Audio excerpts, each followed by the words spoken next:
This conference will now be recorded. Okay, fantastic. Hello, everyone. Welcome.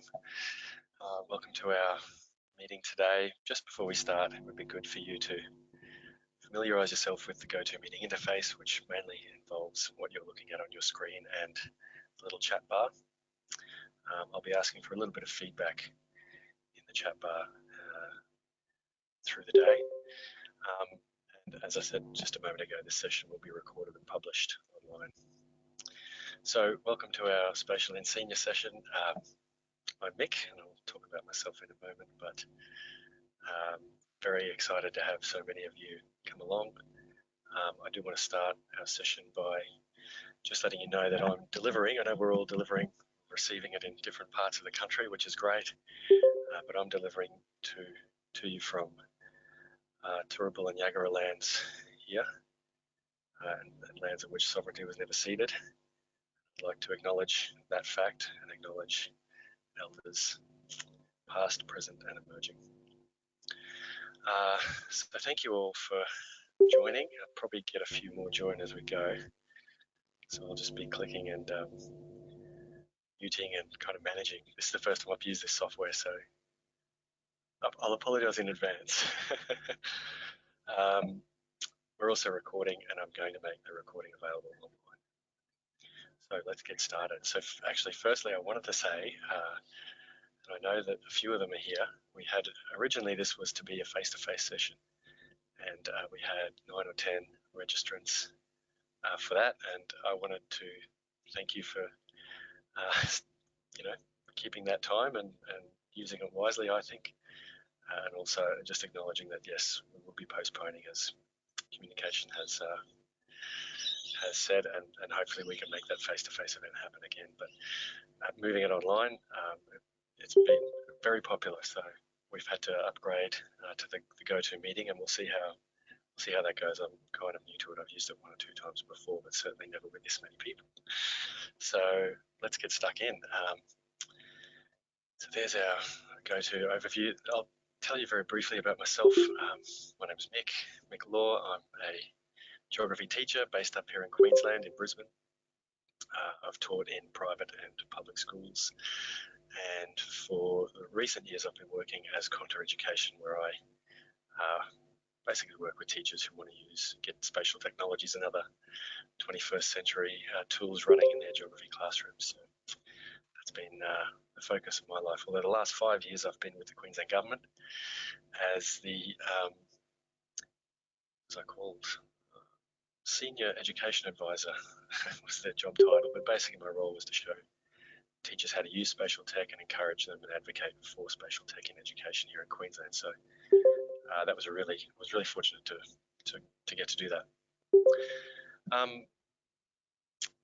What else do I need to tell you? We've got some contact info on the screen, so you can see there's my email address, and a lot of you have been in contact with me via email. Also on Twitter, I sometimes jump on Twitter and share resources. I've got a thread going there, basically with a whole lot of spatial tools you can follow, but I kind of post topics of interest, articles, that kind of stuff, just retweet. And Facebook is probably where we do most of our interaction with teachers. And we regularly are now posting content through our Facebook, resources, activities, ideas, websites, that kind of thing. So that's where you can find us. I'm sort of looking at the chat. I'm keeping an eye on the chat. So great to see everyone popping in. Graham, no, I'm not playing background music. I've made sure of that. The kids are in daycare. It's all clear sailing here. Nothing can go wrong. But no, I don't have music on. I do note that we do have 70 in the room, and you may by default, or certainly by default, had access to everyone's audio when they came into the room. So I've muted them all. There's a mute all button next to the number of people. Perhaps you can check that out too. Yeah, so while we're here now, I'll throw it again. Let's see if I've still got it. I don't. There we go. In the chat room, I've just popped again the link for our presentation, the one that you're looking at. And if I can get everyone now to click on that link and what I'm going to get you to do is I'd like to get you some data to play with at the end of the day, but the back half of the session. And if I can get you to enter your Google account details via this link, it's a simple form, a couple of questions. One of them is your email, one of them is your name, I think. But I will then, when we have our break, I'll grab all those email addresses and I'll share them. I'll share the data for the later part of the session with you, and that way you'll be able to kind of muck around with the data that I'm playing with as well, and the data that I'm showing you. So you can click on that slide number 4. You can always go back to it, but in this first 90 minutes, we're going to have go 90 minutes and have a little break. And if I can get you to enter your Google account details there, that would be fantastic. All right, so very rough agenda. What is spatial? I'm going to start off with a big overview, some of the terminology, help get you grounded in kind of what this field is all about. I'm going to talk to you about spatial and senior geography because that's why we're here. And I really want to kind of tease out some of the, we're not going to spend a lot of time here, but I just want to give everyone a clear view of how spatial is presented in the syllabus and how, I guess, how you can approach using spatial tech in your state. We'll have a very quick look at careers in spatial, and I'll point you to a really good resource there, and then we'll jump into the resources section, and this is where I want to be spending most of the time. Now, let me see, I actually have I have a pointer here. There we go, how's that? Very fancy. So the resources section is where I'd like to spend most of our time. We'll start with some online tools. We'll move up into more interactive tools where you can kind of customize the data, and then we'll get into mind maps where you can actually bring in secondary and primary data and visualize it and represent it. Have a quick chat about fieldwork and try and conclude at a reasonable time. Certainly won't be beyond 4 p.m. Just going to hit my mute button again there. Okay. All right, so look, as I say, as we go through the session, if you've got any questions, feel free to jump in the chat area there, and I'll keep an eye on that as we go through the day. There'll be a bit of talking in the first part of the session, but when we get into the resources section, you'll be hands-on, and I'm aiming to have our break there and just after online spatial tools. So let's get going. Okay, so what is spatial? I've got a story map, and that link will take you to this page here, and this was put together for me when I was with the Queensland Government. You can see there the Queensland Spatial Information Council. My good friend Nadia, who presented to us at the GTAQ AGM a few weeks ago, she put this together for me. And this is really good. It's publicly available. I'll show you where you can get this online. But when I start, I always ask students or teachers, whoever I'm using it with, I ask them what is spatial, what does the word mean? And it's kind of a tricky one to define. I looked up the Greek origins or Latin origins, and it was not very exciting, not what I wanted. But what does that word mean? And generally, we settle on the idea of space. We kind of specify we're not talking about outer space, but the space around us and how things are arranged and patterns in space and that kind of thing. And then I move down here and we talk about spatial concepts, things like proximity, direction, distance, patterns of correlation, and these are the kind of the bones, I guess, of all of those spatial investigations that we do. We're looking at how close things are, how far apart, or the distance and direction between them, and so forth. Correlations, when we start, analysing things together, looking for overlap. So these form kind of the backbone of spatial, as the subtitle says. And then I talk about spatial technologies, and these are the tools that we use and the tools of the trade. And it's really an umbrella term, spatial technologies, and it relates to 3 tools, and they are GNSS or GPS is number 1, number 2 is remote sensing, and number 3 is GIS, Geographic Information Systems. And there's a short little video here you can have a look at, a little introductory video. You can check that out in your own time, because I want to get you hands-on, not listening to me talking. So then we look at the we'll start to have explore those tools in a bit of detail. And the first one we look at is GNSS. And not many people have heard of GNSS, but when we use the more common term GPS, it's something everyone's very familiar with. If I was to ask you how GPS impacts on you, on your day, on your daily life, you could all tell me examples. Probably navigation, Google Maps, getting from A to B with Google Maps, public transport on Google Maps. A lot of people, students particularly, bring up the pizza delivery. You can look and see your Pizza Hut, motorbike or car driving to your house. There's also games, so things like Pokemon Go. There's a Harry Potter game, and they are games that have like a virtual world sitting on top of our real world. And in order to engage in the virtual, you have to move about in the real world. So that uses the GPS technology in your device. So how does it actually work though? If you look at the screen or the story map, I'm looking now at a little picture of the Earth, and it's got, you can see a number of satellites in orbit.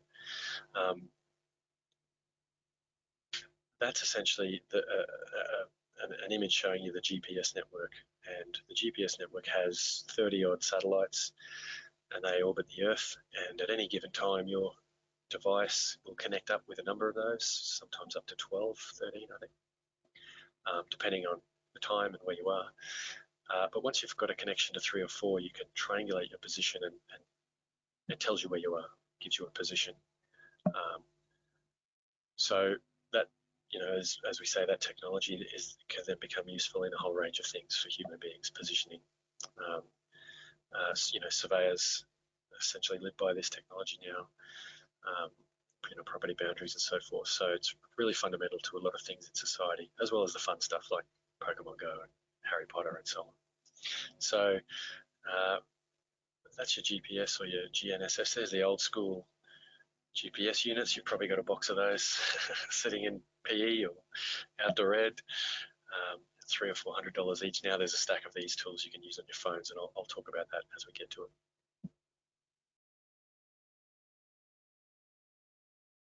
So our next technology is remote sensing, and this is literally collecting data about the Earth without being in contact with the Earth. If I scroll down a bit here, you'll see a very quick example. This is the Splendor in the Grass area. You can see them setting up prior to the event. This is a couple of years ago, and then everyone turns up and has a great time. It's actually quite coarse technology you're looking at here. Nowadays we can get satellites that, you can see someone putting their wheelie bin out in the street kind of thing. It's scale is very high resolution. I'm not sure if we're at the reading a newspaper from space, but maybe the headline. Certainly we could see the person sitting on the park bench reading the paper quite clearly. Remotely sensed data can be satellites. It can be satellite data. It can also be aerial imagery, which goes back really to World War One. Was when that really kicked off, and also more and more drone technology. So drones are collecting data a lot closer to the Earth, and many applications there across a range of industries. That's probably another session in and of itself. But here's just a quick example. You'll see on the screen now some of the different examples of satellite imagery, satellite-derived data. And there's a vegetation index here. This blue one is a moisture index. You can see Brisbane Airport quite clearly. There's infrared, there's ultraviolet, there's kind of everything in between. With the infrared here, you can pick vegetation types in a patch of forest. Moisture content tells us the moisture in forest. So that we can use these remotely sensed data quite widely. It's a large field in and of itself. So yes, you can check those out. Our last technology is GIS, or Geographic Information Systems. The reason we're all here today, and Probably a term most of you are familiar with because they have been part of syllabus documents now for a while in geography and in the education space. It's worth breaking down that term. Let me grab my little pointer again. It's worth breaking down that term. So the information systems part seems to be working at my end anyway.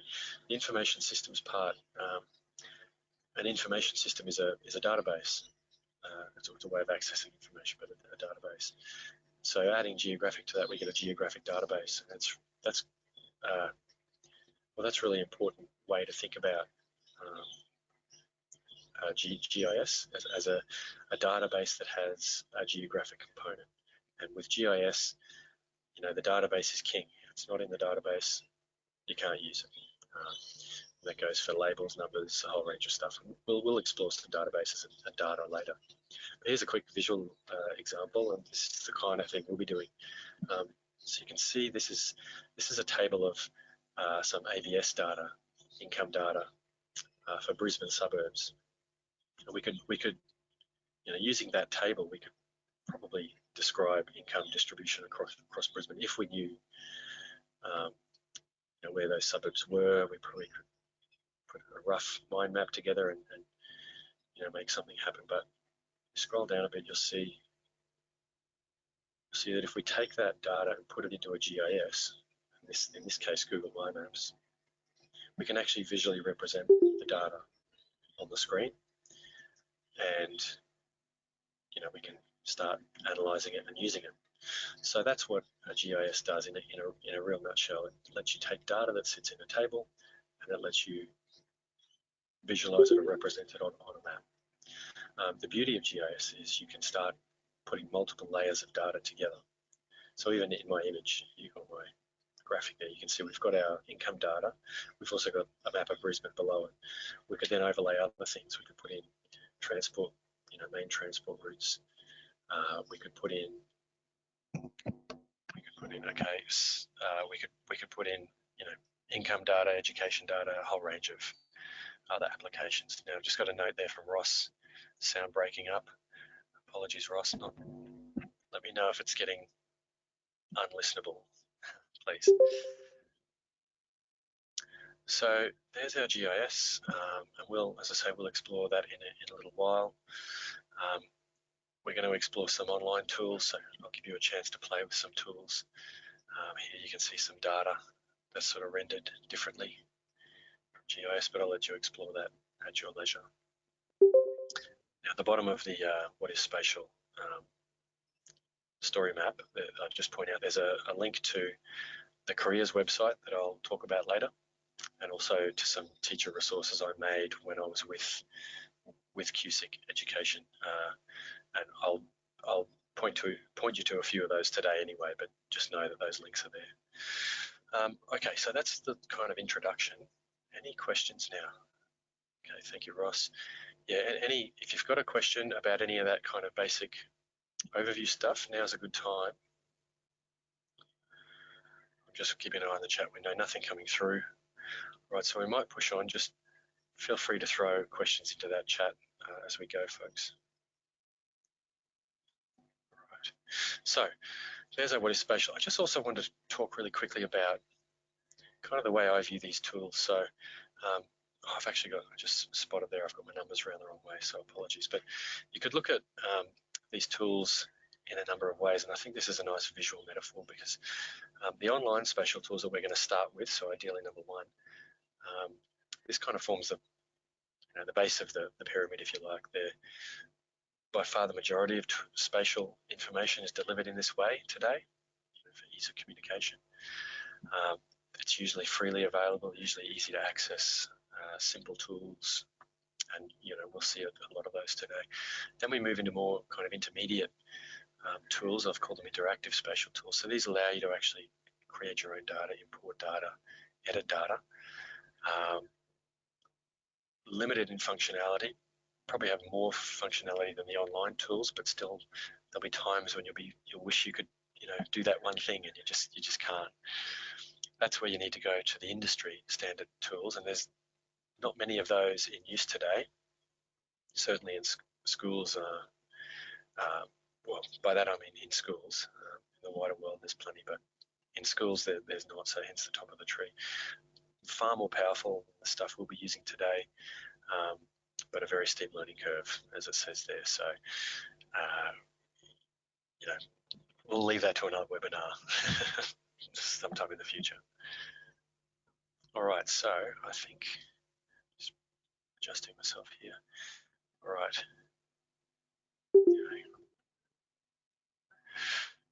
Okay, so moving into spatial and senior geography, I just want to talk really quickly.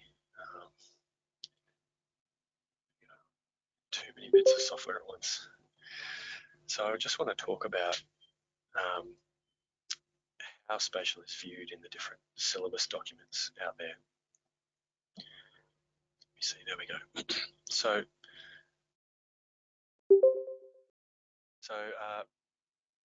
it's a tool that has taken on, I guess, renewed importance.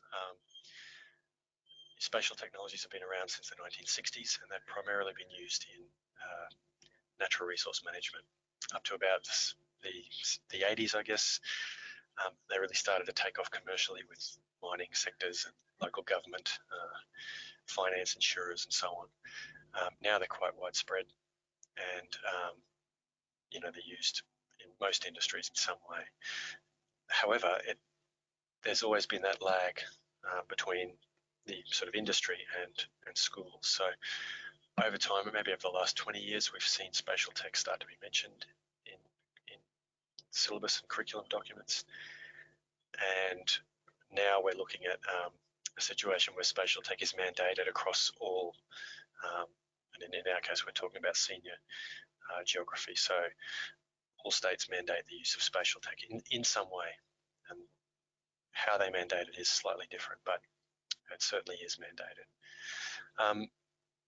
These are firmly within the syllabus documents, and this is driven by the Australian curriculum, but spatial tech is seen firmly as a geographical skill by curriculum and assessment authorities, and that's the way they've presented it. They're a tool that helps address the ICT general capability, and in different syllabus documents, you'll see them presented differently. Queensland, they have spatial tech sitting in a skills table, same with New South Wales. So Victoria just released their new spatial senior syllabus, and there's spatial tech written there as well. So certainly seen as a skill primarily. The last, from a syllabus point of view, the last use of these tools is in inquiry and field work. And I think this is where spatial tech really stands apart in senior, and I think gives you opportunities to really push your geography that step further. So I'll talk about field work a little bit later, and generally most field work is built around an inquiry. So we'll chat about field work at the end of the session. I've got some resources there that stand alone.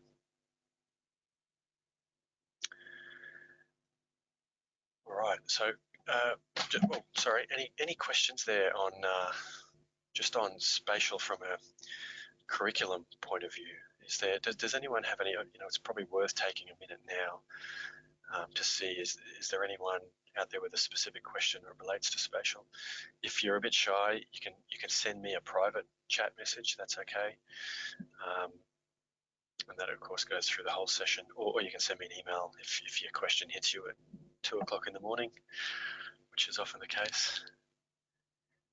Marcel, it's taken my students a long time to learn how to use it. Yeah, one of the things in an ideal world, and I didn't want to take time out of this session to do it, but you can and you should look at mapping your spatial skills, and hopefully after today, when at least I give you a taste of the breadth of the resources, you can start to see how you can do that. I've just got a note there.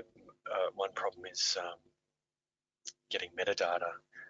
What you'll find if you are looking at getting metadata, I've found a lot of the federal and state and local government data repositories, they have to adhere to certain metadata standards. So in Queensland, we have it's called Spatial. If you Google Spatial data, you can find it. New South Wales, I know you've got one. It might be 6. Oh no, that's the viewer. Yeah, I'm not sure of your government sort of data repository. There's a federal one, data.gov.au. And any data you get from those resources will have metadata with them. So that's a useful one too. All right, let's move on. As I say, if you've got any questions, just fire away. They're in the chat window. Just taking a quick look at the time. We're going okay.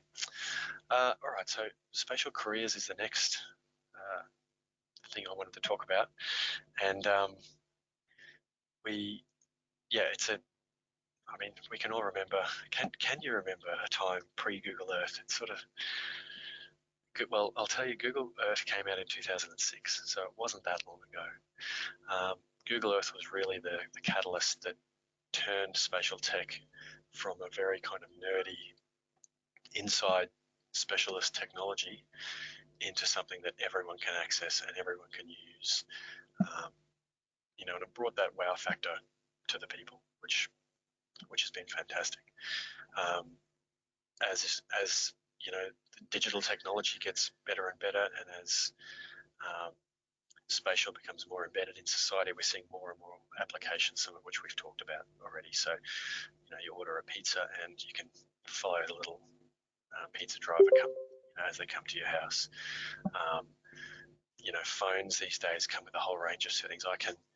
When I'm within a certain latitude, longitude, I can turn my Wi-Fi on or off. You've got the ability to do that kind of thing. So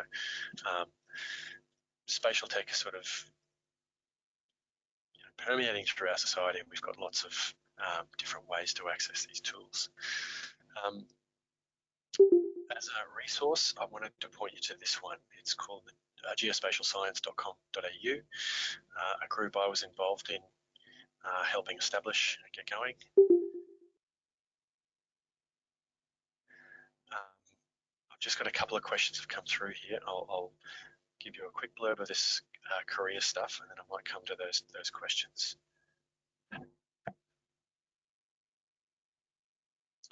So geospatial science is a tool set up for students, parents, teachers to give them information about the spatial industry and careers in the field. So you can get info on the sort of technology that can be used. There's a neat little video here I'll play, but there's information on the technology that is used in industry. There's some resources for pathways into the industry. There's teacher resources, and they run a competition every year, although we sort of watch this space, the 2020 comp. Probably a great opportunity, while everyone's indoors. But you can have a look at the past competition information there as well. There's work experience, so students can pitch in and get work experience information. They can kind of put their CV in, and the people at Geospatial Science, who are effectively, this is the front end of the two main industry bodies. So they can go back to their members and actually match your students up with members for work experience. And they're very flexible about how they do that. So great resource for looking at careers there. Now, while that video is playing, I'm just going to flick over to my questions. What can you do with metadata files in Spatial are incompatible and you can't open them? I'm exploring that one currently. I think I know who wrote that. I'm exploring that one currently. Let me get back to you. I'm not actually sure. The files usually KM. Yeah, I'd have to double check, but you've got to open them in the right viewer if you're actually just looking for the pure metadata. But QSpatial should also have the metadata on the web, so you shouldn't need to download the file to get the metadata. You should be able to get it just off the website. Is another question, Kara, is using MyMaps a GIS application? Absolutely, absolutely is, and we're going to use it a bit later today. Dean tried a few field trips last year where the satellite resolution was better around urban areas. Yeah. Bunya Mountain's resolution was not ideal. Would this be detrimental to student reports, do you think, especially in the land cover and transformation topic for Year 12 in Queensland? That's a really good question. I would hope not. I think it's a kind of product of, I suppose the commercial society we live in, where those urban areas do tend to have more better resolution and sort of more regular updates of data.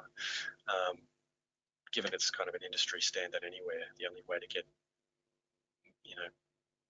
excellent data all the time is to kind of pay for it, which is very expensive. So hopefully, Dean, that wouldn't hold you down. Maybe it's something worth the students could note in their work. Just when they're talking kind of about the data or the data methods for data collection, they might want to mention it there. Okay, sound cutting in and out. Sound's back. Okay, let me know about sound, everyone. If it drops out for a lot of people, it means something bad's happening at my end. Queensland Globe resolution was pretty clear. Q imagery. Yeah, so 2 great resources for Queensland teachers that you can use. Yeah, and their resolution is pretty clear, Marcel. And what you'll also find, everyone, this is sort of to everyone across the country, is that the technology is getting better and better, and there's more and more players in this satellite game. So we're getting a lot of good, better resolution data coming through. So just be patient, it'll come. And that, as I say there in my presentation too, on the slide, there's a little promo video, the one we just saw there, and that's really useful, kind of showing your colleagues and mums and dads, where they can go with this spatial stuff. So let's keep going. Just checking time again, we're doing well. All right, so starting now to get into the hands-on stuff. This is a tool called the Geodata Hunt, and I'm starting here because, just bring the tool up. I'm starting here because this is a little game I created. Now, I got the idea from a couple of colleagues at the University of Queensland, Dr. David Puller and his research assistant, Mo. I can't remember his last name, but they're actually acknowledged in the documents, but they gave me the idea. But I put this thing together, and you'll find it on this link. So I'll just go back. I've given you a link there. The Geodata Hunt game is a good resource. It's a good way to introduce concepts around spatial tech. I use it from students through to teachers. It is a tactile game, so you've got to actually make the game cards. I'll show you those in a second. But basically, it models a data solving problem. So students are given a few options. You can pick a problem for each group, and away they go. Students need to think about their issue, and they need to select the right data, and the supporting lesson will help you work out how to do that. So let's have a quick look at that now. Here's the page. This is Queensland Government page. Now, this whole spatial education portal will be gone by the end of the year. I've been told that. Well, might be gone, I should say. But yes, be aware of that. So if anything you want on this page or anything you like, save it. So here's the Geodata Hunt. You can click, if you like our story map, by the way, there's a whole bunch of other story maps you can check out there. Here's the Geodata Hunt, and here's all the documentation. Effectively, because we all can't play it, I'll just show you some of the game pieces first, and I'll give you the scenarios and so on. So here are the cards. Now you can imagine all of these different cards, and if you're looking at my screen, you can see there's roads, there's shopping, there's diseases, land cover. A couple of wild cards there I'll talk about, land use, rainfall. So the whole stack of, I think there's 4 or 5 pages of these cards, and they're all different data types with a bit of an explanation about the data below it. So is it a point, is it a line, is it a polygon, a shape? We should have had a little graphic to indicate that, but all these different data, and to set up, you need to, I actually advise laminating the cards and spreading them all out among a table, and sort of setting up that way. So when students walk in, they know they're about to play a game. Then I actually get students to go over that, and as I've just done with you, that story map about what is spatial. So we actually look at that with the students as well. You introduce what kind of the technology we're looking at, talking about. So they've got that same kind of grounding that you do now. Then they get put in their groups, and their group gets a scenario. So here's the scenario pages. A little bit government, not flashy, but you can see, so crop yields are down in your property. What data could you use to determine the cause? Fish stocks are dropping in a local creek. What data would help you analyse the situation? Here's one about transportation. So you've been tasked with advising on transportation changes in your region. How would you do that? Earthquakes. Examine innovative ways to reduce the impacts of earthquakes. You're looking for a new global headquarters and want to settle in a place where you can demonstrate your technology, but give your staff economic stability. Where would you look? So students then go, or each group is then asked to discuss, and then they go and actually sort through all the cards, and they pick out four. I think it is first time around. They pick out four pieces of data that they think would help with their problem. You then get them to reflect, and there's a handout that I'll show you in just a sec. They reflect on their scenario and the data they've picked. You actually give them a chance to bring a wildcard in, and then they can nominate another piece of data that they'd like. And then finally they look at how, you can see the response sheet here, pick their data cards, you can see, and then they look at how additional data would help to make their investigation stronger. So the idea here is that you give students a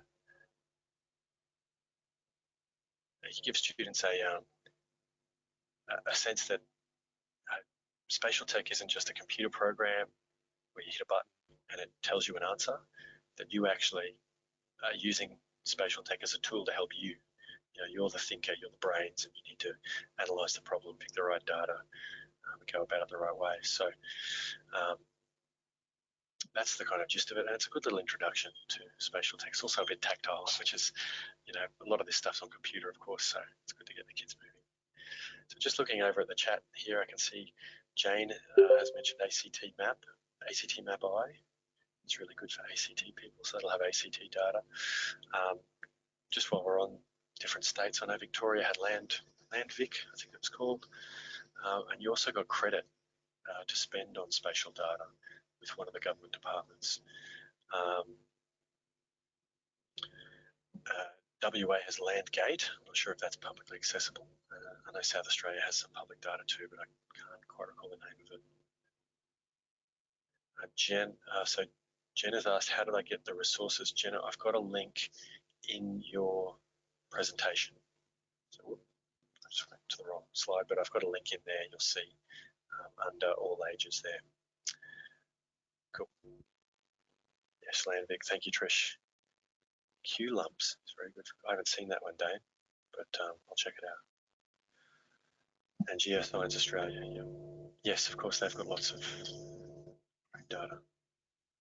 All right, so online spatial tools. Cool. We're going about 40 minutes. I'm only a little bit late, which is good. So any questions at all before we move on? Just checking the chat window now. Nothing's coming through. All right, I'm going to keep pushing. Let's see. So getting online. I want to point you, so pretty much from now on, we'll move out of the presentation and we'll move into the web. The Spatial Educators Toolkit is a resource I'd like to point you to. It's on, there's an actual link you can click down there that will take you, but it's part of that package that I created with the Queensland Spatial Information Council. It's been going for about 5 years. You'll see in the documents they've all been revised multiple times. So we've had a good look at them. They're keeping an eye on the links. They were just updated in January. Got a neighbour who's decided to mow the yard. The links were updated in January, and yeah, they all should be working, or most of them should be working. We've got geography and science covered. I mean they, for F12 and science to F10. So geo F to 12, science F to 10. I'm just going to close a window.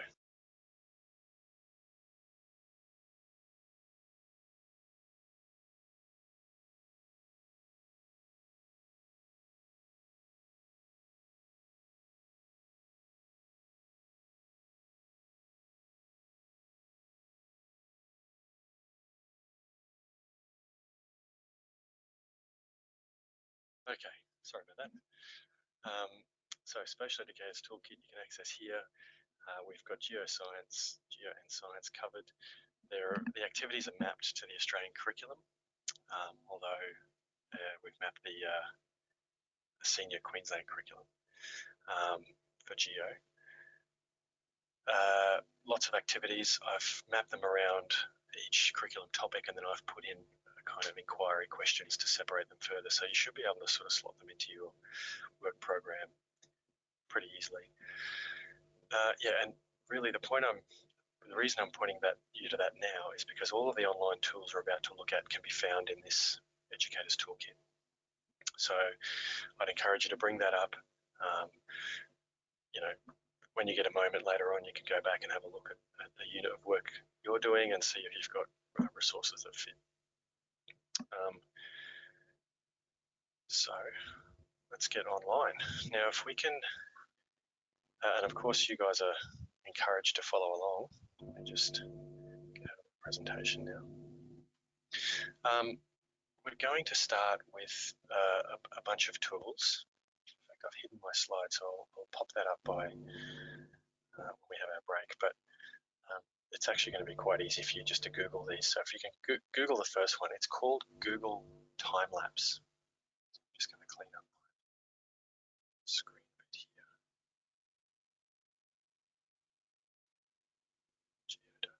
Okay. So our first tool, I'm just going into a new tab. I'm going to type the words literally Google Time Lapse, and the first result that comes up is called Time Lapse by Google Earth, or Earth Engine, sorry. Now, with all of these online tools as well, before we get too far into these tools, I just want to say this is a good opportunity for you. Basically, for each of these tools, I've got about 8 of them. This would be a good opportunity for you to jot down as we go how you might use these tools with your students. So Michelle's just said I've cut out.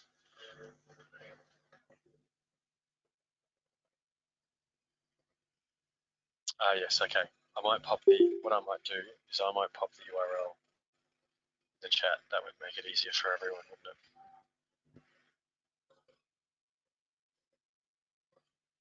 There we go.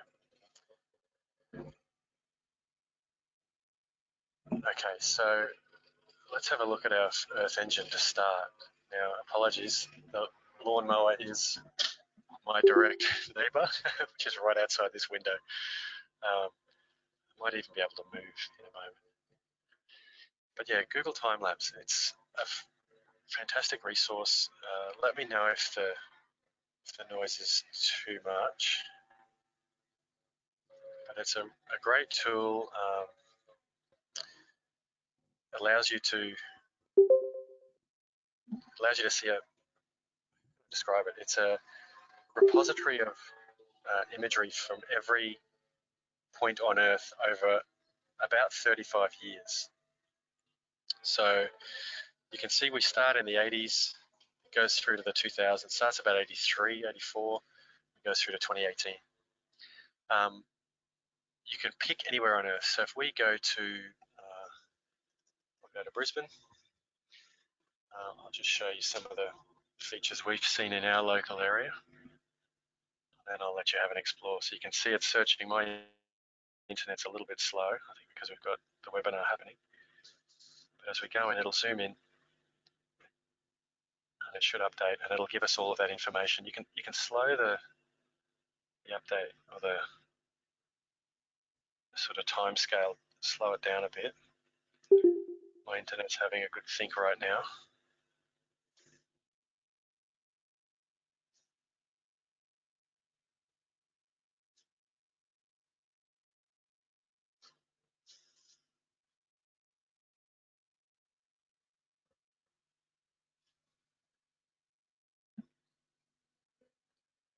And just while mine's loading up, I'll just check the questions there. Thank you. I'm glad you can't hear the mower.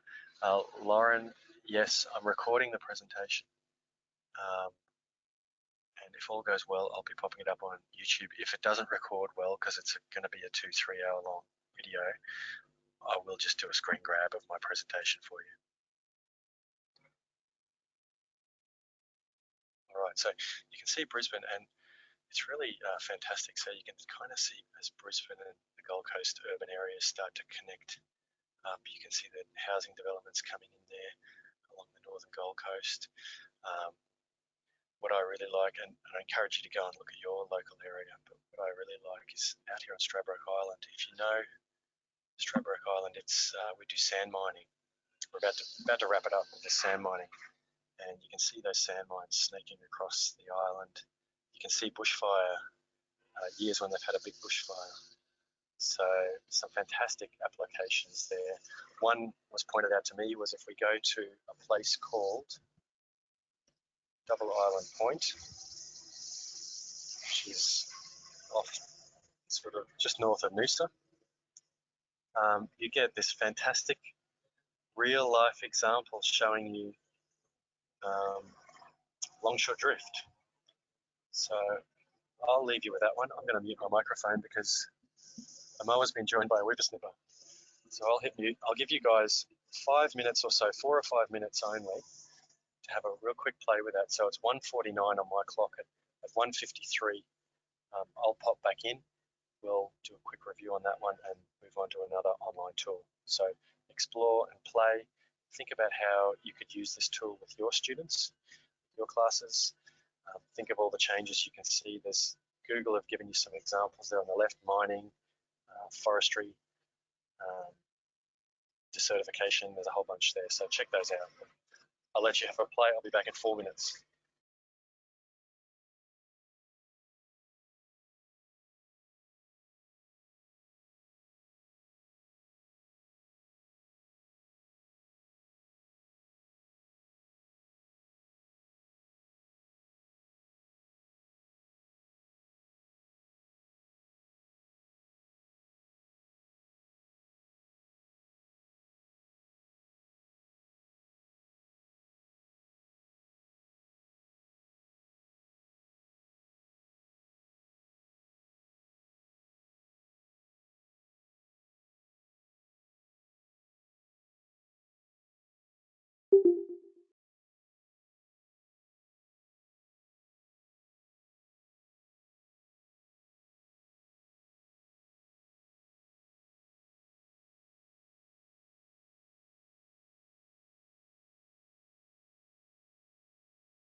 Hello, everyone.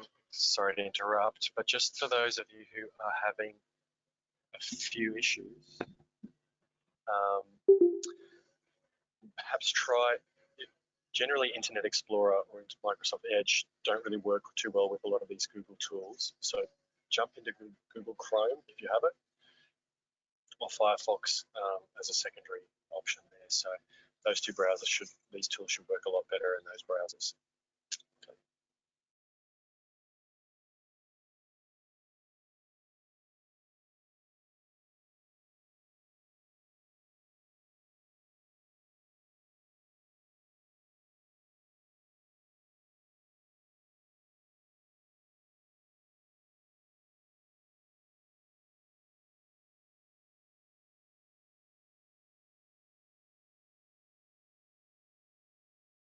And I just got a question regarding the link to put your Google account details in at the start of the session. There's that link again for that Google form. So just pop your Google account details in there for me. Thank you.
Okay. Hello again, everyone.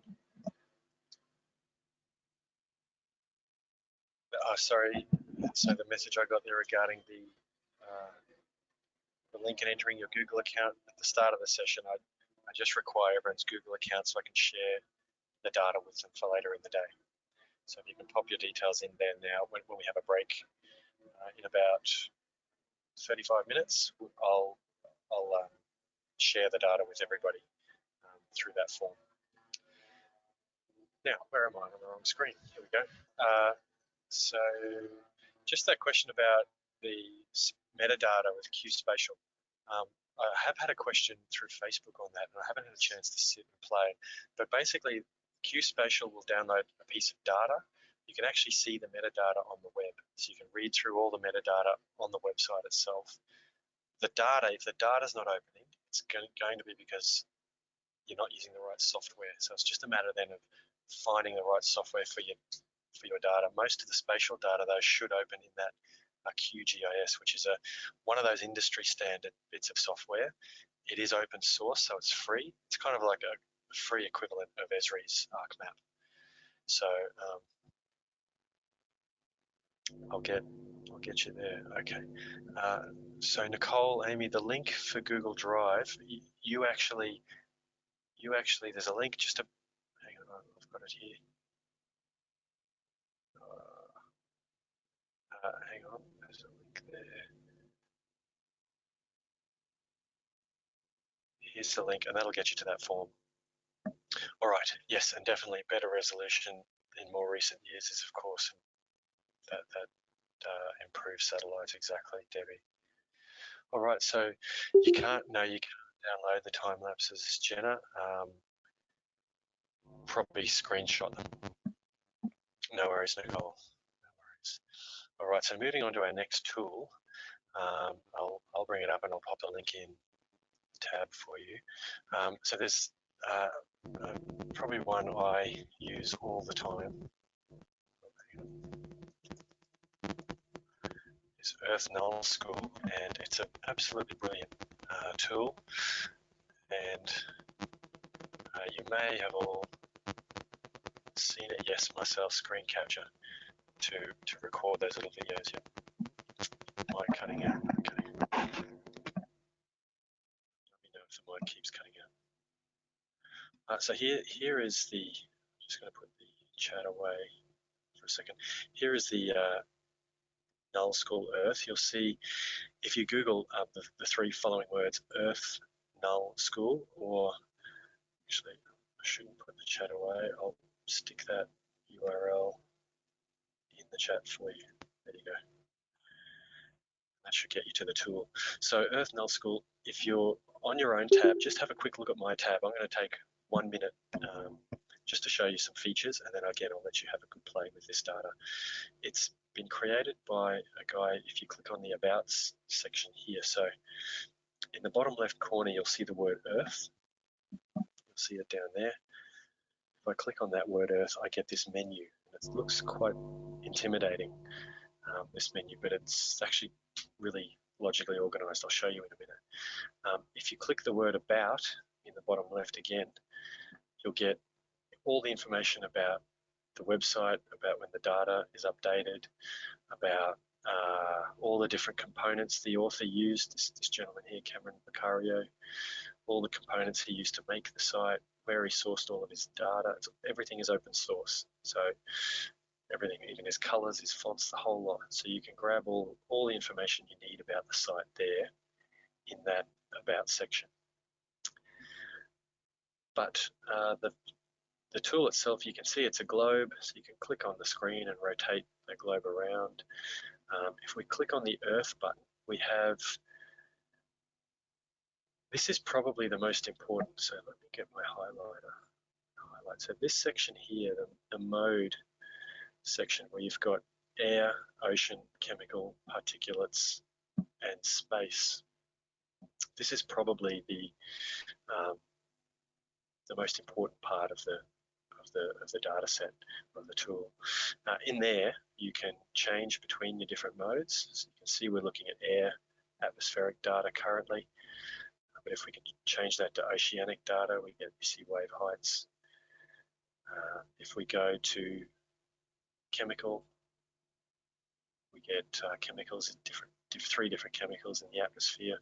China's always interesting to look at, but right now it's very, very quiet. Normally there's a big angry red blob right over northeast China, but obviously these days it's a little quieter up there.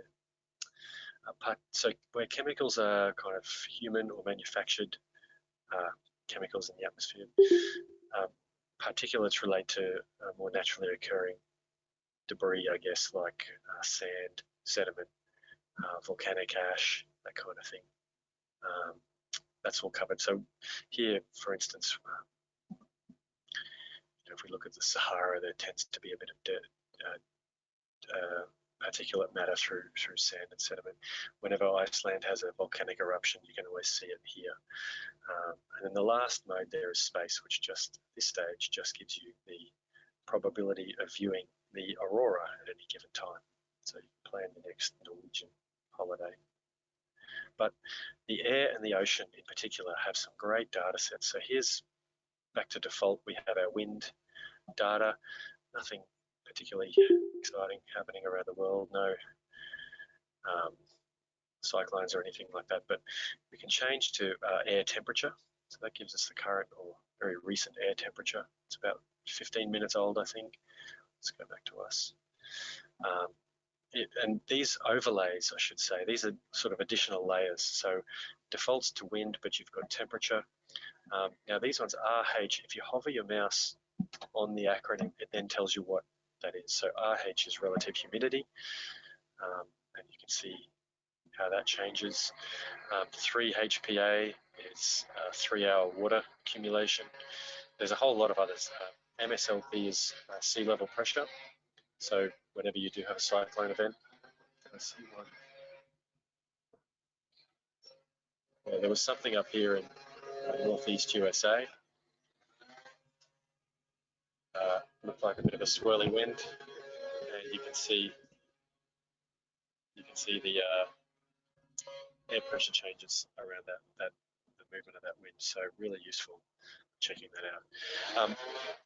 I won't go into it, but you guys can check it out in your own time. But there's oceanic data, so you can look at ocean currents. You can look at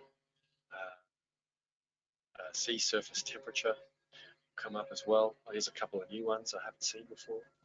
Sea surface partial pressure of carbon dioxide, sea air carbon dioxide flux density. Yeah, so I'll let you know how to play with the data. One last one for all those real, true, pure geography nerds. Down the very bottom, they have projections. Currently, the O projection is basically your 3D map, orthographic.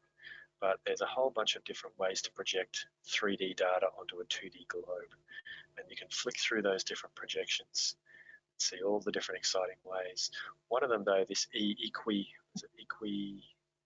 rectangular, it actually lets you see the whole world in one shot, which might be useful for analysing different things. So, yes, Tony, big cheers to the geo nerds. So 3 minutes past. I'll give you, say, 3 or 4 minutes. Have a play, explore the data, throw in any questions. I'll answer those, and then we'll move on to another tool at about, 7, 8 minutes past.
Hello, everyone. Just a couple of questions. Sky, yes, you can. I didn't indicate that, but some of the data depends on what data you pick. But I know a lot of the atmospheric data certainly. You've got a control in your menu. You've got a control section, and that lets you predict, go forward or backwards, depending. I think how far you can go does depend on the data. Thanks, Tony and James. Yes, yes, we were lucky with the lawn. We got the lawn mower followed by the whippersnipper, then the leaf blower. So we got all three. So I suppose the only other thing that could happen is the other neighbour could do their lawn too.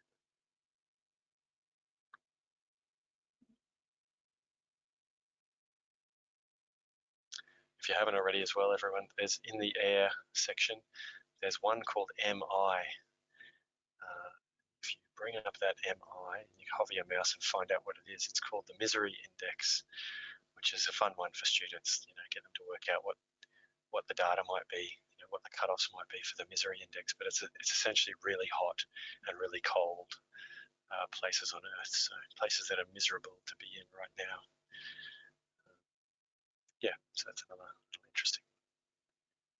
Yes, no parties, Dean. No, this is a party, right? This counts as a party these days.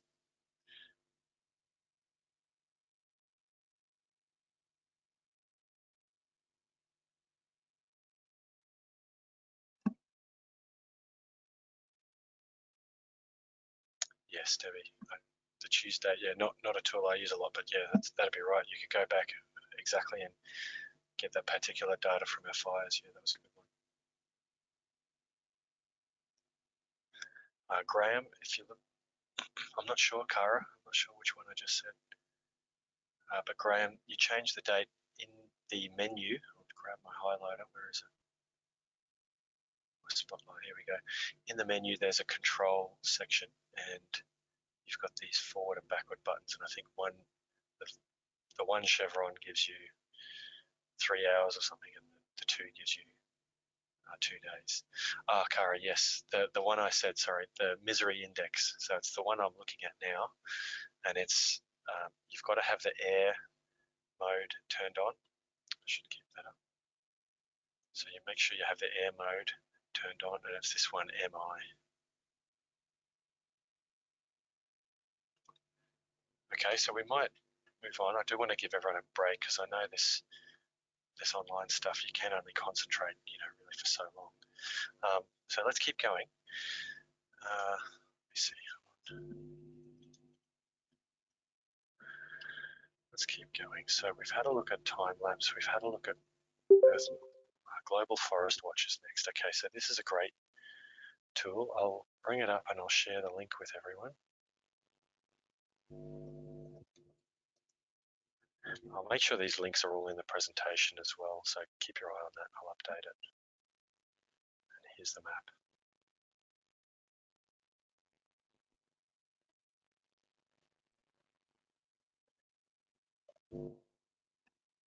So I've popped the link into the chat area.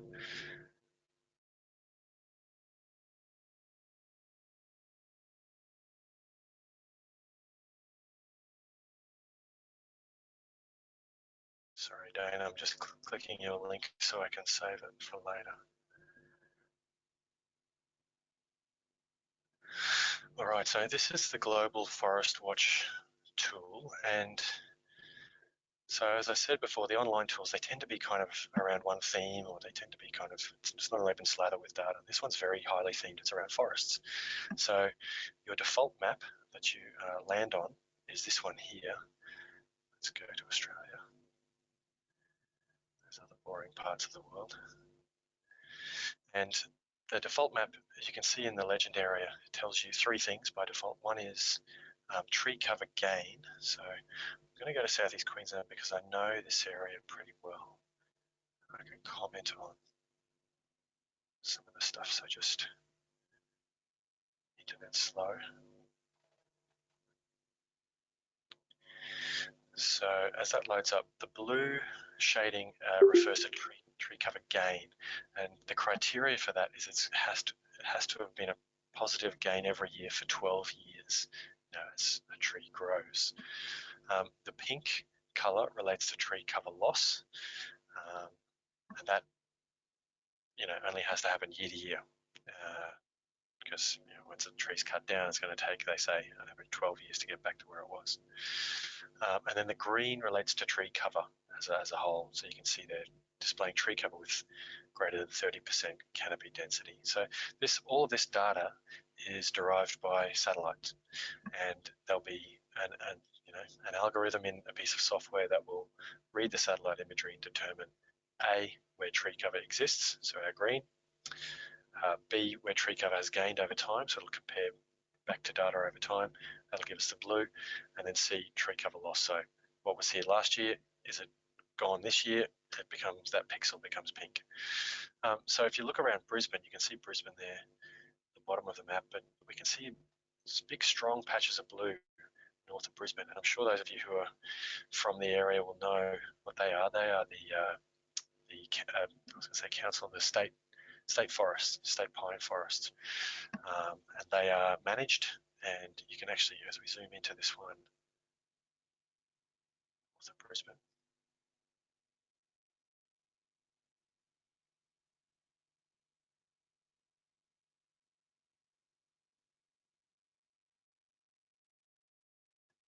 things are going slow for me.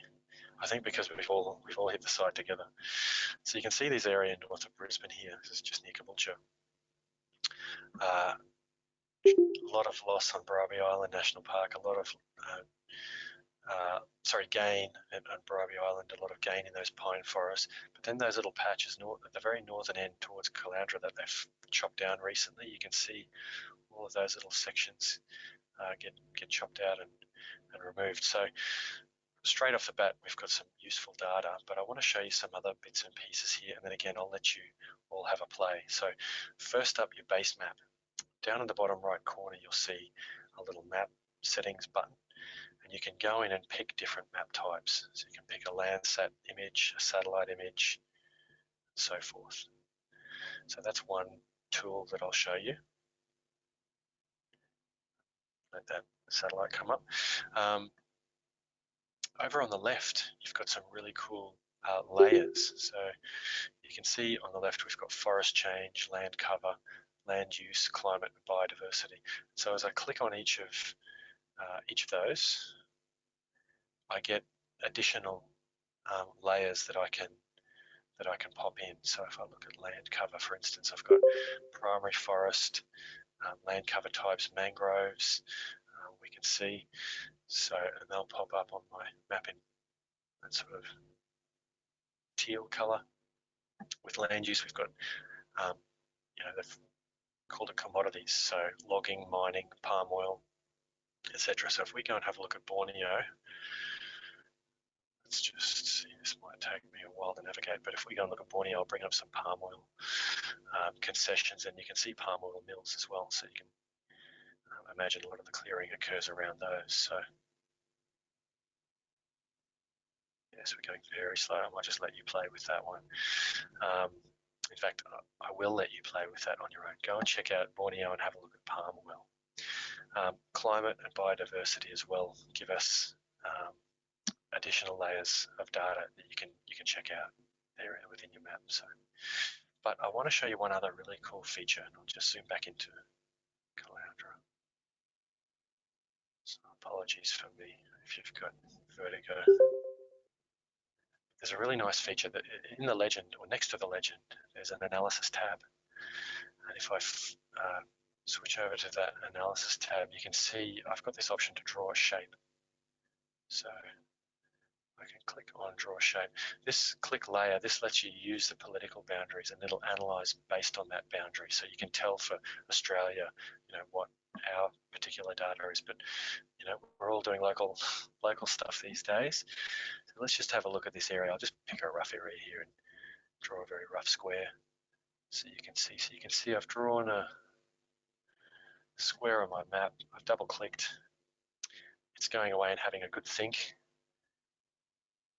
I think I zoomed in at the same time. What it does is it tells you the total tree cover gain and loss for that area. It also gives you that over time, um, and it, you know, relates it to different types of loss and so forth. So you get an analysis of what's been happening at a kind of forest level in that area that you've talked about. This is actually a new feature where they actually tell you about the vegetation in that area too. So that's this fantastic little feature they've brought in. So yeah, some really good tools to represent or kind of visualize that data around forests, and also that little analysis tool at the end. The last thing I'll show you is in the legend, there's a little time scale, and you can click on a time bar and it'll actually play the tree cover loss over time as well. So you can kind of animate that loss. All right, that's me been talking for too long. 16 past, I'll be back at 20 past to move on to the next website.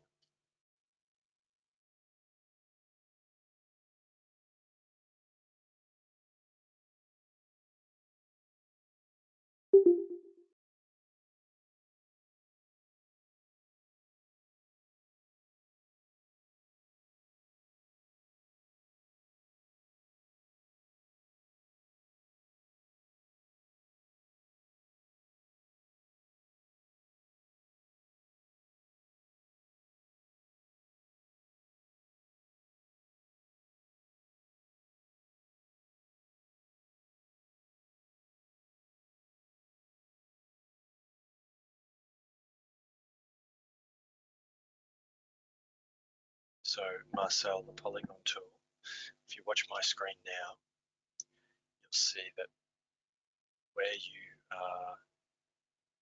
have the legend, there's a tab next to that called analysis.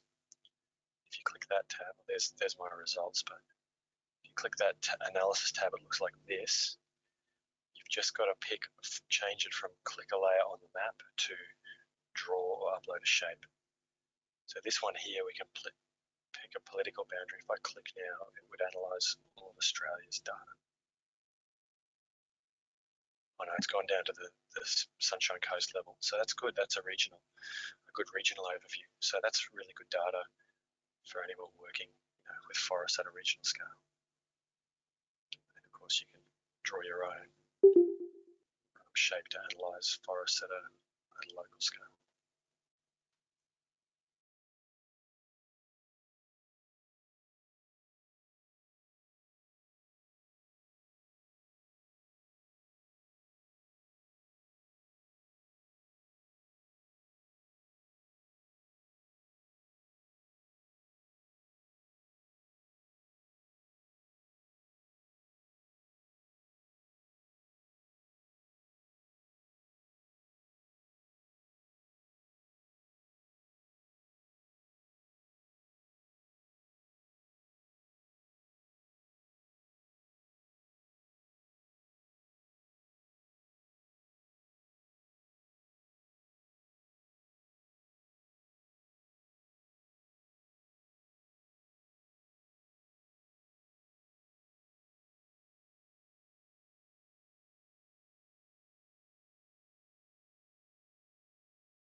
So back. Yeah, no worries, Tony. And yes, it's a great tool, I think, Graham. Certainly. So let's keep moving. I want to do one, I might even push and do two before we have a break. Two more. So the next one, I'll get that up for you. This is one by The Guardian newspaper.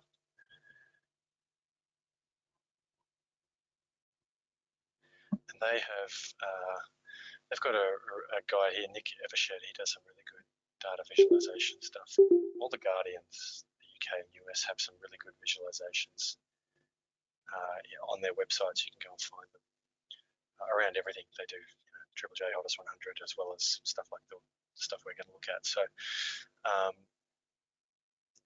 this one is around the census, and I suppose it's a reflection of the fact that if any of you have tried to use the ABS data, they're hard to use. They have a table builder application that can create some really powerful maps for you, but it does take, it's sort of conceptually, it's quite hard to get your head around. So this is all about making that data really easy to access, and I think that's what we want for students, particularly you know, junior secondary up to your seniors. So here you can see if I scroll down, we've got a simple key, simple legend, we've got particular data we're looking at, and we get our map output. You can zoom in and out on this map if you like. I'll just keep it to Australia for now. But you can see on that drop down there's a whole range of data sets. So we could look at percentage of Indigenous populations across the country. And as I say, you can zoom in if you want to go and look at, actually, there's one that was quite interesting. Just let's say we looked at median weekly rent across the country. As we start to zoom into those populated areas, let's go to Sydney, shall we? Why not? There's Canberra. You can see Canberra's rent overshadows that, the people around it. Okay, so you can see Sydney's rents there, and there's data for everything you can imagine. So there's our median rents, but we've got unmarried, we've got married males, we've got number of people, average number of people per bedroom. Some very interesting stats here. So more central, we tend to get more people, although we do get some in these outer southwestern suburbs. Detached or semi-detached, you can look at whole houses, you can look at income, you can look at everything to do with the census, all the kind of main bits of data that you'll need to be looking at your local areas. So take a minute or two to do that one. We'll look at one more tool. I reckon 2 minutes, because this one's a pretty straightforward. We'll have a look at one more tool. I'm just looking at your comment there. Thank you, Ross. One more tool, and then we'll all have a good sort of 15-minute break, get a stretch, get some water, all that kind of stuff, and then we'll get back into the business end. So I'll stop talking and give you a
Okay, how are you all going, folks? Are we right to move on? Just check the questions.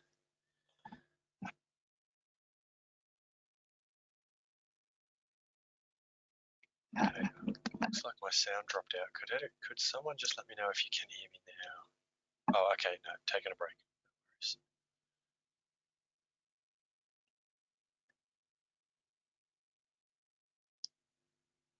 The URL, it's that big long one there, Julie. I'll just grab it again. Sorry about that, I didn't see the comment. Okay, cool, people can hear me, good. All right, we'll do one more tool. What we're going to look at, we've got a bushfire mapper. We've got a population one. Look, I'll tell you what I might do. I might actually just do the last 3 or 4, but rather than give you time to play, I might just show you them all. So I'm going to quickly demo a bushfire map, a 3D population map of the Earth, a cancer atlas, and a little 3D mapping tool. So bear with me. I'll pop all these URLs into the, oh yes.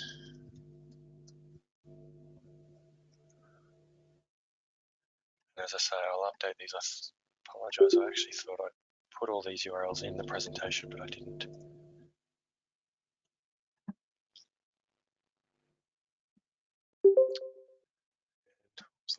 Oh, the cancer atlas, yes.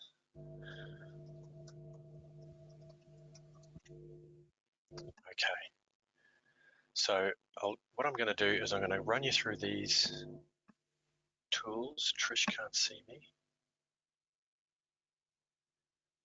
Hopefully you can see me now. I'm going to run you through these tools, and then we'll all have a bit of a break. So let's start with the bushfire mapper. This is the DEA, or Digital Earth Australia Hotspots.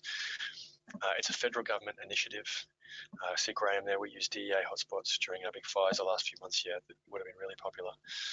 Then, really interesting to note, it's good to note, there's a note here on the front page that you shouldn't use this to make life or death decisions, so please don't do that.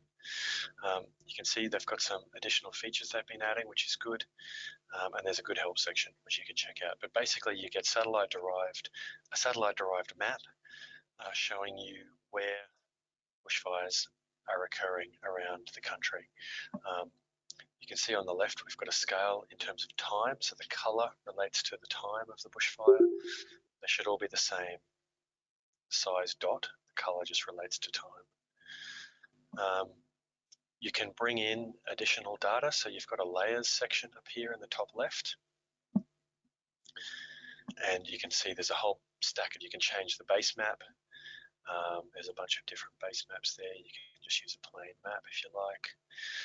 And then you've got layers you can put on top of that map. So there's the hotspots themselves, which we can see, and then under that there's remotely sensed data. So things like a topographic map we can add. And that literally gives you, oops, this mouse is, so that literally gives you the standard kind of topographic map. Picked a flat area, of course, but there are contour lines on the map. You've got land cover, you've got a live weather map, you've got a Landsat cleaned up satellite image, a little population map, which is good. So when you're looking at bushfires, when you're looking at impacts, you can actually see where bushfires are impacting on populated areas here. So there's some good data to go with the hotspots, and then of course you've got the hotspots themselves, which are what you want. You can add your own layers too, so there's options to add your own data. That's the hotspot map. I'll flick over now to the 3D population map. Now my little computer's it's heaving and huffing and puffing. Let's have a look and see if this works, because this one's pretty heavy. So let's go. I've been to Brisbane. I've been to Sydney. Let's go to Melbourne. There we go. So you can see there it's a 3D representation of population. It's basically your population data in your little mesh blocks, or whatever your different jurisdictions use, but ABS will, because this covers the whole planet, the ABS will use a particularly defined area, and then it's that population extruded up into 3D. And you should be able to rotate the map around. No, oops. There's a button you can use to move. There you go, move around. So as you click and drag your left mouse and right mouse button, there it is. Your right mouse button lets you rotate around and tilt up and down as well. So there you go. So a nice, well, I guess a different way to explore, population data. There's Melbourne. Maybe we should go and compare it with Jakarta. Pushing my luck here with the technology. No. There we go. So yeah, some really cool ways to visualize data around the world. And they've got this little tool actually that talks you through some of the statistics and compares it and so on, which is nice. Another 5 seconds before I lose patience.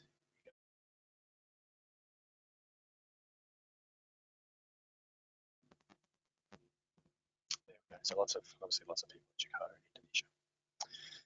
There's also data from the past and present, and you can see change. So I'll let you explore that in your own time. Second last tool before our break is the Australian Cancer Atlas. This one's amazing, just incredible. The amount of data in here, it's phenomenal. Some of the information you'll find is really interesting as well. So I'll bring some up and show you now. So quick to start. So you've got a lot of kind of dashboards of data here. Currently we're looking at all cancers across the country, but if we switch that, we can focus on specific cancers. So let's look at lung cancer. We can also switch between male and female or both, or people. We can look at deaths or diagnoses. We can currently it's this little graph here on the left splits everything into capital cities. So Sydney's kind of population of people with lung cancer versus Adelaide. So you're far less likely to have lung cancer patients in Adelaide than say Darwin. And you can see on our map when we look at the map, far more likely to have cancer is the red colour, and that's across North Queensland and in our Indigenous communities. So interesting, interesting information you can draw from a lot of the patterns here. So that's lung cancer. Skin cancer is another one, melanoma. And with students, ask them to predict where they think skin cancers will occur. And I would have logically said along the north of Australia, but you can see it's not. So some really interesting, findings there if you're ever looking at cancer or more spatial data. So I'll let you play with that. You can sort by capital city. You can also split into other areas, so like remoteness. And we can see with, if we go back to, so we pick another cancer, bowel cancer, we can see that in different major cities we tend to get less. I haven't picked a very good piece of data there, but it splits that data out by remoteness or by socioeconomic status. So you can actually see how we're dealing with these these cancers across different parts of our society. Now, the last tool I'll show you before our little break, I'm just checking questions, nothing's come through. Good. Last tool before our break, I'll bring that up in a sec. But our last tool is this one here. So this is it's called Maps 3D. It's maps3d.io. I was going to throw all those into the chat for you, wasn't I? I didn't do that, but this is the maps3d.io. I'll update the presentation on our break. Basically, you pick an area. Now, I know if you've ever been to Brisbane and you've gone up to Mount Coot-tha, you've seen the city from the lookout. You'll recognise what I'm about to do here. So if I draw a square over part of Brisbane, and then I hit this Explore in 3D button, you'll see that the site goes away and it actually renders me a 3D model of that area in my web browser. So I'm using Google Chrome. As I say, it's probably the best one to be using for a lot of this web stuff. But with your mouse and I think it's your Shift key, you can actually manipulate that 3D model and have a good look at it. And I'll just let that imagery drape over. It does sharpen up a bit from there. So look, fantastic tool. You can go into your various landforms and then actually see them here on the map. Finally, you can click on this button at the end here, and you can actually pay I think it's $5 US. This is just a new feature, but yeah, $5 US, and you can actually get a model that you can 3D print. So you can 3D print your, a catchment that you're exploring, or your town, or a landform that you like, or whatever it might be. So I really like this tool, and it's, apart from the 3D printing file, the actual 3D model itself is free, and yeah, really, really simple and easy to use. So I think we'll have a break now.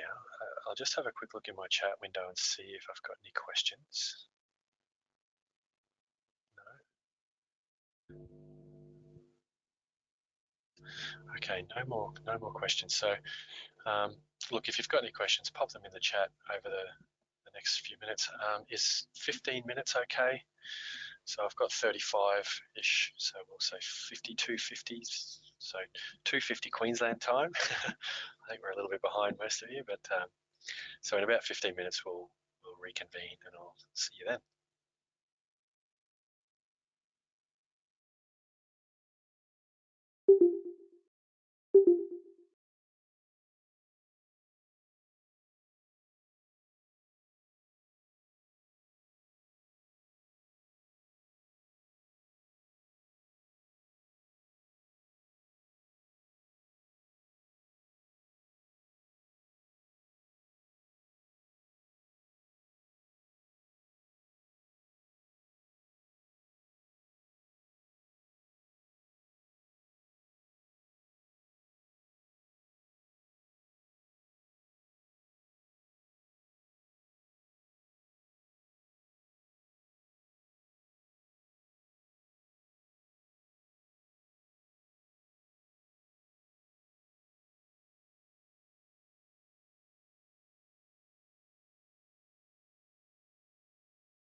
Okay, welcome back everyone. I have sent the data link through to your Google accounts, so you should be able to follow along.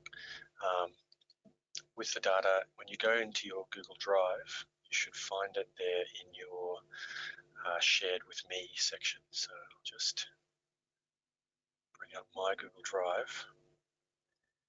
You can see there on, let me see, Spotlight.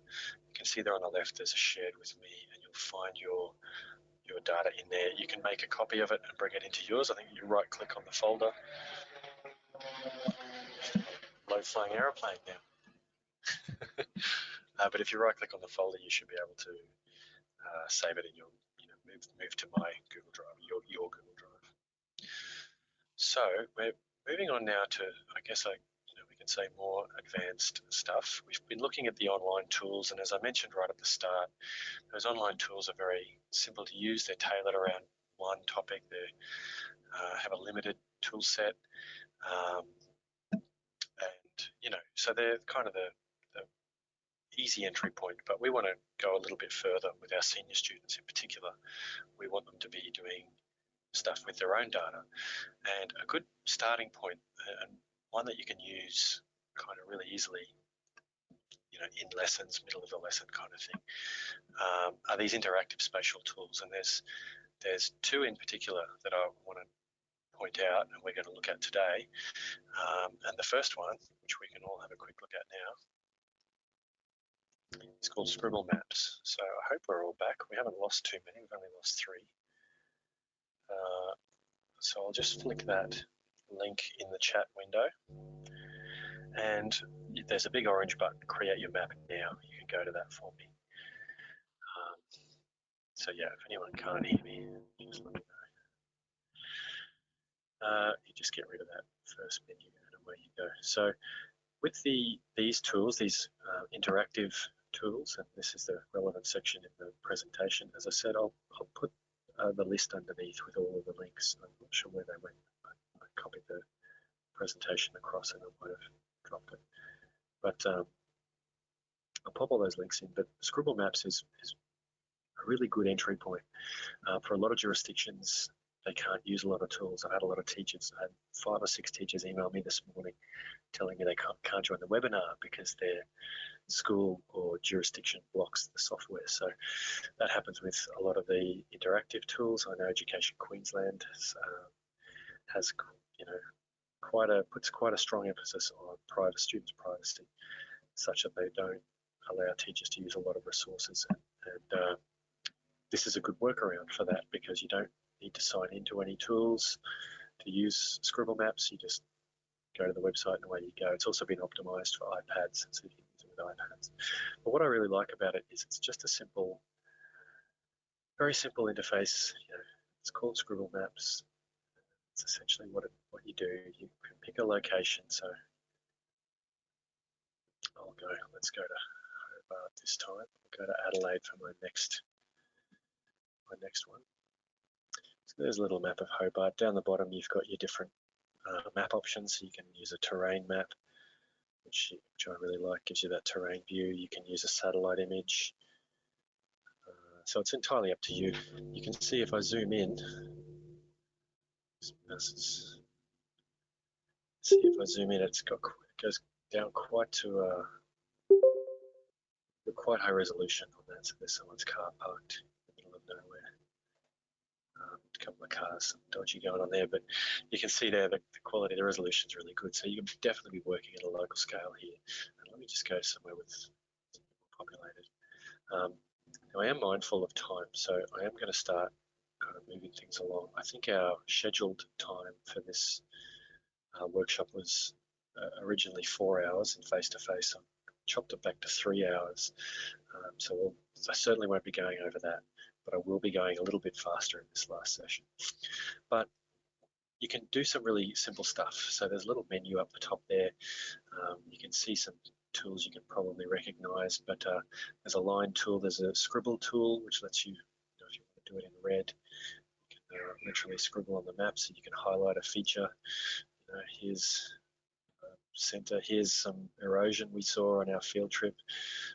You can change those colors, so if you want to distinguish between different areas or different features, you've got an option to change colours.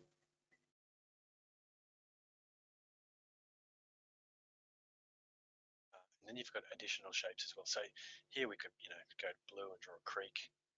We can make it wider if we want. There goes our creek. Over here we've got a point. I should start with points actually. With the points, you've got your standard kind of Google points, but you can see all these folders with additional symbols in them, so you can go and grab a whole bunch of different really cool symbols that they can use. There's all sorts of categories, and away they go. So let's just pick a road sign. This will do for now. I can pop a symbol there on the map. With my symbols, I can add a title and a description, but I can also link up to a YouTube video, an image, or an audio file. So there's ways you can enter data into these maps as well, which is good.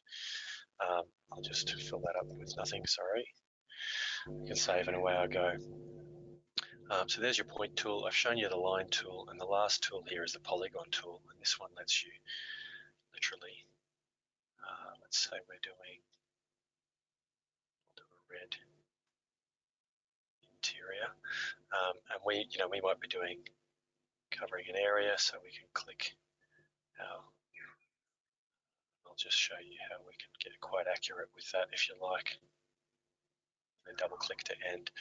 So you can see on my screen, it's not pretty, but you can see that we've got some really nice, simple, easy to use tools that let you annotate on a map. So yeah, it does what it says on the tin kind of thing. What I really like about this site though is if you go to the menu, in there, I'll let you play with this in your own time, but there's lots of options. You can export your map as an image, a PDF. KML is a Google Earth file. SHP is for Esri. GPX is a GPS file. You can import data, so you can import a list of latitudes and longitudes and put it on the map for you. But you can also save your map, and in there it gives you this map ID, which you can change, and you need to set a password, and that's how you get back into the map in the future. So for students in jurisdictions where things are pretty locked down, this is a really useful tool. So take a couple of minutes. I don't think you need too much time to play with that one. Take 2 minutes until 3 o'clock. Just in terms of using this one, one application that I see a lot, that teachers like a lot, is the idea of using this tool to make a really basic land use map. So even down the year sevens could be doing this. And then you could make an equivalent map. One student could make a map for their suburb, another student could make a map for a different suburb, and you can get the students to compare the two maps. Annotating, field work and other bits and pieces, it's really useful. And yeah, having that ability to export means you can go and use it in reports and so forth. I've used a little task which I'll add to your data folder later as well, but it's a zombie Z day, so it's like a little introduction to using spatial tech. And we, as a class, develop criteria for Z day. So Z day is the day the zombies are going to come, and their task is to set up an evacuation centre in their local area. So they've got as a class, you develop criteria for that. It needs to be so big, it needs to be defendable, we need to be near water, we need to be near an open space so we can grow our crops in the future. And then students go into Scribble Maps, find a suitable location, and then they map it using some of the different tools. So they draw the pathway they'd walk to get to water and so forth. So it's a nice little way to get them using the tool. So yes, I'll stop talking, let you have a play, 1 or 2. I'll be back.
Okay.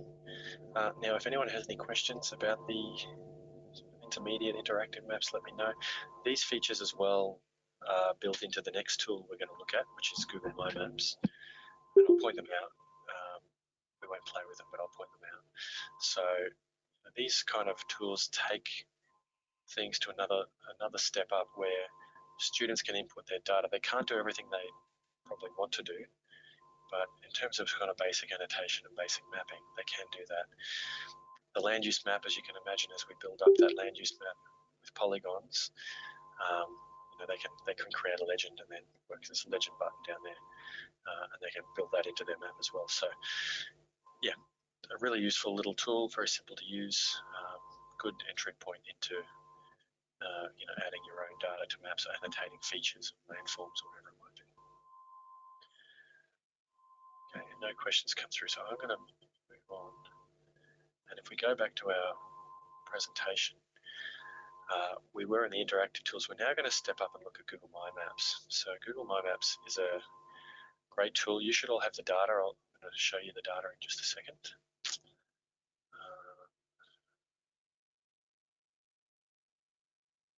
There's the data folder. So you'll have 3 data files in there, and we're going to look at importing those, how you can view those in Google My Maps. What I'll do first, and as I say, any questions, just pop them in the chat window. But what I'll do first is we'll go to My Maps and I'll show you the kind of basic features of Google My Maps, and then we will sort of start importing data, take it to that next level. So Google My Maps, you can get to Google My Maps a few ways. The easiest way is actually probably just to go to Google. Go to Google and Google My Maps. So that'll take you to the Google My Maps screen. It's worth noting this is different from Google Maps. So don't go into Google Maps, go into Google My Maps. This is what it will look like. You'll have a My Maps section, and you'll probably not have too many maps in there, but click on this big red button, create a new map. Michelle, okay, so accessing the raw data, I'll just pop that link up again. And give me 1 second. And if you can enter your Google email address into that link, I can link you up with the data. So Google My Maps, create a new map. It should, that's what I'm doing, it's having a think. It should bring you into a screen like this one. So no worries, Michelle, don't worry, Michelle, it's all right. Here is Google My Maps, and so as you can see, it's quite different to Google Maps. Some of you will have used this tool before, some of you won't. So what I'm going to do is run through all the main features here. Then I'll run through the data, because it's really important with a GIS, and this is what we're looking at now as a GIS. It's really important that the data is set up properly. So we'll set up our data, and then we'll come back into My Maps and import the tool, import the data and visualize it. So firstly, Google My Maps, it's got a map. You can navigate around that just like any other map. So let's go into Adelaide now. Scroll in and out on your mouse to zoom in and out. Click and drag your map to pan and slide around. And yeah, all those sort of simple functions are there. There are some on-screen zoom tools as well. Well, I'll start with the search bar, because all Google tools have a search bar. So if I type in a location, Google will take me to that location. You can see it's popped a place mark, this green place mark. I search for North Adelaide, and you can see it's also added that North Adelaide as under like a search subheading here. And if I want, I can add that to my map, but I don't want to do that now. So I can close that search off, just get rid of that, but that search function's there. Underneath the search function, you've got the usual kind of undo and redo. So when you make a mistake in your map, you can undo it quite easily or redo it. You can select items. These are the two tools you'll use the most: add marker, and draw line. We'll come to those. And these are the tools that kind of replicate the scribble maps stuff. You can pop your own marker on the map. You can draw a line on the map, or you can draw a shape by bringing that line back to the start. I'll show you really quickly. There's a marker. You can save it, and Google has all these, the edit button there. Google has all these different icons you can pick from. Stacks and stacks and stacks and stacks and stacks. So you can pick whatever icon you like, pop that in the map, away it goes. Or you can draw a line. I never use the cycling, driving, walking. I only ever use the top tool, and it's pretty straightforward. So you can just track our line around whatever it is we're following, a path, a creek, whatever it might be, and double click to end. And of course we can edit that line as well. So let's make it red and very wide. So you'll see now my line is orange and white. And to do a shape, it's just like a line, except you want to close your shape off by going back to that first point. And again, we can go and change the color, or how transparent our shape is, and so forth. So there's the drawing tools in a real quick kind of Reader's Digest format. And there they all are in the menu. And you can edit those shapes, colors, using that little icon. Now I'm going to delete that layer. We're just going to start afresh. And is that a question? I'm sorry, I had a few beeps there. No questions. Okay, great. Kairos, use my maps to measure vegetation. Great. Okay, thank you, Kerry. I'll get the data to you when I sort of pause next. Okay, so there's your drawing tools. Now, over on the left, you've got some sort of, never sure what to call this. I'll call it the table of contents, because it kind of gives us our map title. So we can click on the map title and put, my map title. I'm not feeling very creative today. And your description, this is where you'd add your data source, the weather conditions, the day the data was collected, etc., etc. Authors, who wrote the map, who created the map, all that kind of stuff would go in here. And when I save that, you'll see it all just pops it all up in the map screen. We have this menu button, and this little menu relates to the map itself, the whole entire map. So you can see we can new map, copy map, open a map, delete a map. Default view is what people will see when they come into your map. Embed the map on a website if you like. Here's a useful one. You can export your map to KML, KMZ. So that's Google Earth. One of the good things about the My Maps tool is you can add images, videos. You saw me there change the symbols really easily. Whereas in Google Earth, it's a bit fiddly to do. So if your students want to present something geographic in 3D, they could go in here to My Maps and actually craft that, that tour or that story or whatever you're going to call it.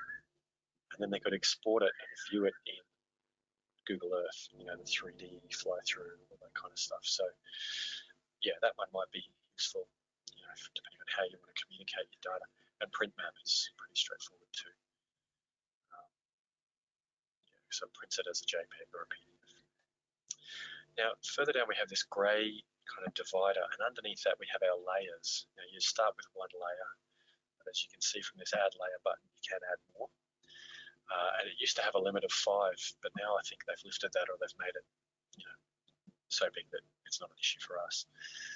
Certainly hasn't been an issue for me because I don't know what the maximum is. I've never come near adding too many layers. But layers, terminology is important here. They use the term layer. I like to think of it more as a group, because you can actually put multiple layers of data in one layer, as you saw before when I did my drawing. I put those 3 features under the one layer.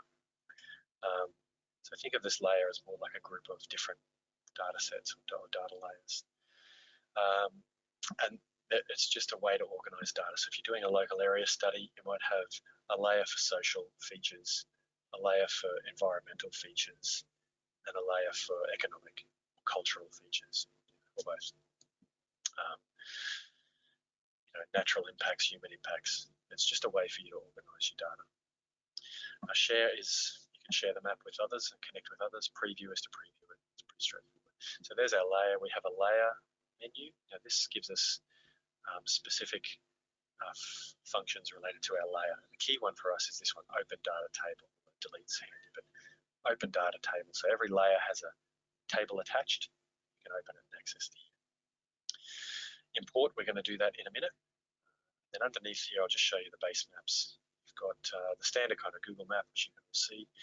If I flick over to the satellite view, we can see a satellite view, which is quite nice. If we go to terrain, we can see the terrain view, which Adelaide City is relatively flat. We go to the hills, you see the terrain views, gives us that real sense of topography. We get contour lines, which is the only Google layer to have contour lines, and a bit of hill shading. So, you know, it's my favorite layer, the terrain layer. Then there's these 6 additional layers, and you can see if I flick them, they all kind of highlight slightly different things. So this layer, for instance, has just our water features.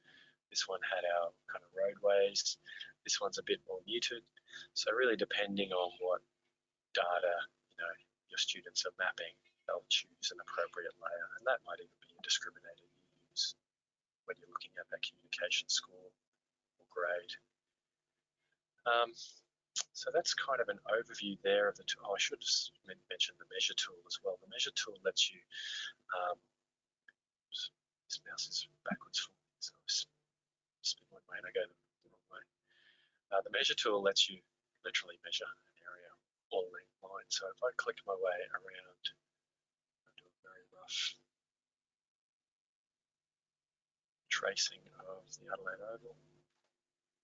Go back to the start, it'll give me the perimeter and the area. So I get perimeter, I get area. For lines, I get distance. Okay, so right now is a good point. Before we move on to look at the data, does anyone have any questions about what we have so far? Let's see. Oh, there are a few there. Sorry. Yeah, Kerry, I'll grab your data in a sec. Cara, I've spoken to those already. Monica, is there a way to use the satellite map and turn off those symbols? Yeah, good question. No, not in my maps. Now, let me just cough. Not in my maps. You can do it in Google Maps. So I better just check that one about the feature. But basically, you're looking for a turn layers off button. And in normal Google Maps, you can turn your layers on and off in the menu section. So you can get rid of them in Google Maps. So students could create the map here in My Maps, but then you can, when they share it with you, you'll view it in Google Maps, plain old Google Maps. And when you're viewing it, you can then turn off. It basically turns off all the labels, so all street names, business names, the whole lot. It just gives you the nice clean aerial satellite image. So that's hopefully answered that one for you. All right, let's see. So data, I need to show you data. Let me just bring it to data. So here's the data folder. And as I say, you should all have access to that through your Google account. Just pull one of these out. Let's look at malaria cases. So this is a good exemplar actually because it's pretty much pulled, I think, straight from the UN or the WHO website. Apologies, I actually don't have a source for that handy, but it's a good example because it shows you what you're kind of going to get when you get out there and start looking at,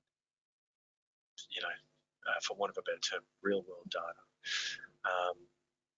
Often they're pretty ugly. There'll often be a lot of columns or fields that just make very little or no sense to you, and that's fine. A lot of them are very specialized. So for instance, this one here is a good example, display value. This is a field that's been created, looks like to be a label. I'd have to actually look at the data to figure out exactly what it is, but it looks like it's set up in their system to be a label. So in their mapping system, when they need to add labels to a map, they tell the computer to use this display value field column. A column in a database, a column and a field. A column is a field. So use this display value to actually indicate the label. So you're going to get data like that has big data sets that have lots of codes, seemingly meaningless data attached to it.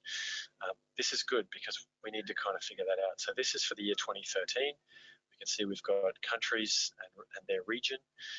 We have a display value, but this is the key one for us, this numeric value. And this numeric value is the estimate of the number of people with malaria in that given country, in that given year. And that's we want to map that. Okay, and I'm going to show you how you can map that data.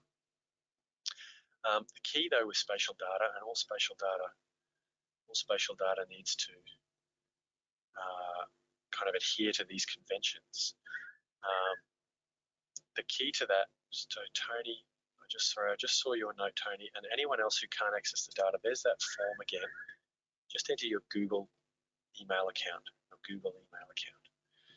And when I have a break in a sec, there's 3 or 4 that I've got to add.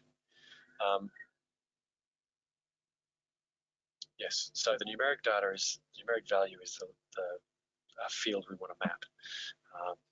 So the spatial data needs to have a certain particular format, and that is that each row relates to a different place. So you can see there's Ecuador,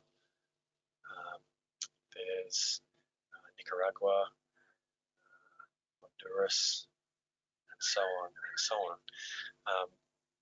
So and all spatial data is the same. We need a row. Each row has a different place, and in this case, in our case here, it's a country. But that place could be a point, could be a water quality field site that you've collected data in, could be where your students collected noise samples, sound levels. It could be where they conducted a survey with residents. It could be street address. It could be a state, if you've got data organised by different states of Australia, or different suburbs, like my little map in the income map I made right at the very start of the session. So yeah, each row relates to a place, and that's really important. Each column then has a piece of data, and that, for instance, it could be the name of the country, or the year the data was collected, or the value, in this case, of people with malaria worldwide. So each row relates to a different place, and each column relates to a different piece of data or piece of information. And that, as I say, it could be a latitude and longitude, it could be a suburb name. So there's a whole bunch of different potential things that could be mapped. So yeah, as long as your spatial data adheres to those conventions, you should be right. Basically, you need some way to link the data to the Earth. And in our case, sorry, I think I just dropped out there. In our case, that's the country name for this data. Now, any questions on that while I've got the data up? No questions? All right, I'm going to keep going. So let's have a look at actually mapping it. Now, we can be in our map. I'm going to change the title because this is going to be our 2013 malaria map. In here, I'd fill out all my information, where I got my data source, etc. And so forth. I'm not going to worry about that now. Now, I'll choose my base map early. I'm just going to go for this one here, because at a global scale, I think the distinction between the water and the land will look nice. Could even go terrain, but I'll go this one for now. And when we're ready, we're going to hit the import button. Okay, so this next sort of minute or two, I'm going to show you 2 of the trickiest steps of the day. So I know you're all out there in the virtual world, or you're in your real worlds, but we're not together. So normally at this stage, I'm really careful with groups, that they understand that right now we've got 2 not fairly, but fiddly, if I can use that term, steps. And we've got fiddly steps to come, so just pay attention on my screen, and then I'm going to give you a chance to actually have a go at it yourself. Just before I get on to that, a couple of quick questions have come in. Michelle, yes, you can create and use your own data, absolutely, and I'll show you how to do that. Sky, when setting up data, is spelling crucial? It is. Spelling is really important, and you'll see that. I'm going to show you that in just a second. So good question, but let me show you and you'll see it in action. So let's go ahead and import. So firstly, we're going to click on import. Now, this step here might be a block for some of you. If your browser has, or your network has blocked pop-ups, you might have a big red cross up here in your URL bar. You have to allow pop-ups. So allow your pop-ups, try that step again, import, and away you go. Now, you can upload data. So as you see here, if you've got data in an Excel spreadsheet, you can upload it. So if you found data online, it comes down in a spreadsheet, you can just upload it straight away, and then it'll turn it into a Google Doc for you. But ours is in Google Drive, so let's click on Google Drive. You are looking at shared data, so you're going to go to data that's been shared with you, shared with me, it's called. Mine is in here, so I'm going to just navigate to it. And here's your data set here. So we'll do our malaria data. I'm going to hit select. And you can see this, it's retrieving the data now. So here's the first fiddly step. So everyone look at my screen. Just have another cough. All right, everyone look at my screen and you can see Google's going to ask you some questions here. Again, the pop-up blocker, if your pop-up blocker is in action, it'll block this pop-up, so you'll have to allow that. But Google's asking a question. It's saying choose columns to position your place marks. So basically it's saying in your table, and all of these words here are headings from my malaria table. So GHO, published state year. We go back, we'll see GHO, published state year, and so on. So all of these are columns from my table, and Google's saying which column or columns will position my marker. And now, normally I ask the teachers, okay, so which column? I won't do that now, but the answer, of course, is country. So the country is the data feature we want to map, the sort of extent we want to map to, and we're going to check our country. Now, if you are importing, say, for instance, that ABS income data I had in my presentation at the start with the suburbs, here you might pick suburb and state. And the reason you pick state as well as suburb is because there's a Paddington in Sydney, there's a Paddington in Brisbane, there's a Paddington in London. So if you just have Paddington, Google probably will stick it in London. We have a Springfield here in Brisbane, and there's about a dozen of them in the US. So things like that, using the state, it just narrows down the geography, I suppose. The other columns you could use to position markers are latitude and longitude, which we'll play with in a second. So I'm going to pick country. My next step, so Google's going to have a think, and the next step is which column will I use to title my markers? And in this instance, we're actually going to pick, you've got a little preview button there, we're actually going to pick country as well. So all the countries will have the country name as the title on the marker, which makes sense for us. So now Google's going to have a think, and it's digging into my table. You can see up here it's loading the data. It's digging into my table. It's looking at that country column, and you can see it's gone and popped all of those markers on the map for me. Now, again, normally at this point, no worries, Trish, no worries. Normally at this point, we have our spelling issue comes into play. So you can see here 4 rows couldn't be shown on the map. If I open the data table, you'll see that Togo seemed to be our issue, but sometimes you'll get things like, I might have typed Iran and Google might be looking for, the Kingdom of Iran. Jordan's one that pops up occasionally, Kingdom of Jordan and Jordan. So countries like that can sometimes cause you an issue. I know the Democratic People's Republic of has worked. I'm not sure what Togo's, maybe it's Kingdom of Togo. St. Kitts and Nevis is another one. It can give you issues. So yeah, spelling is crucial, and that's why I'm just going to dismiss those because I just want to keep us moving. But what we do have on our map, what data from our table that has been mapped so far is the country. So you can see that all those countries have been indicated. But the data we don't have, of course, is that numeric value, the number of people with malaria in each country.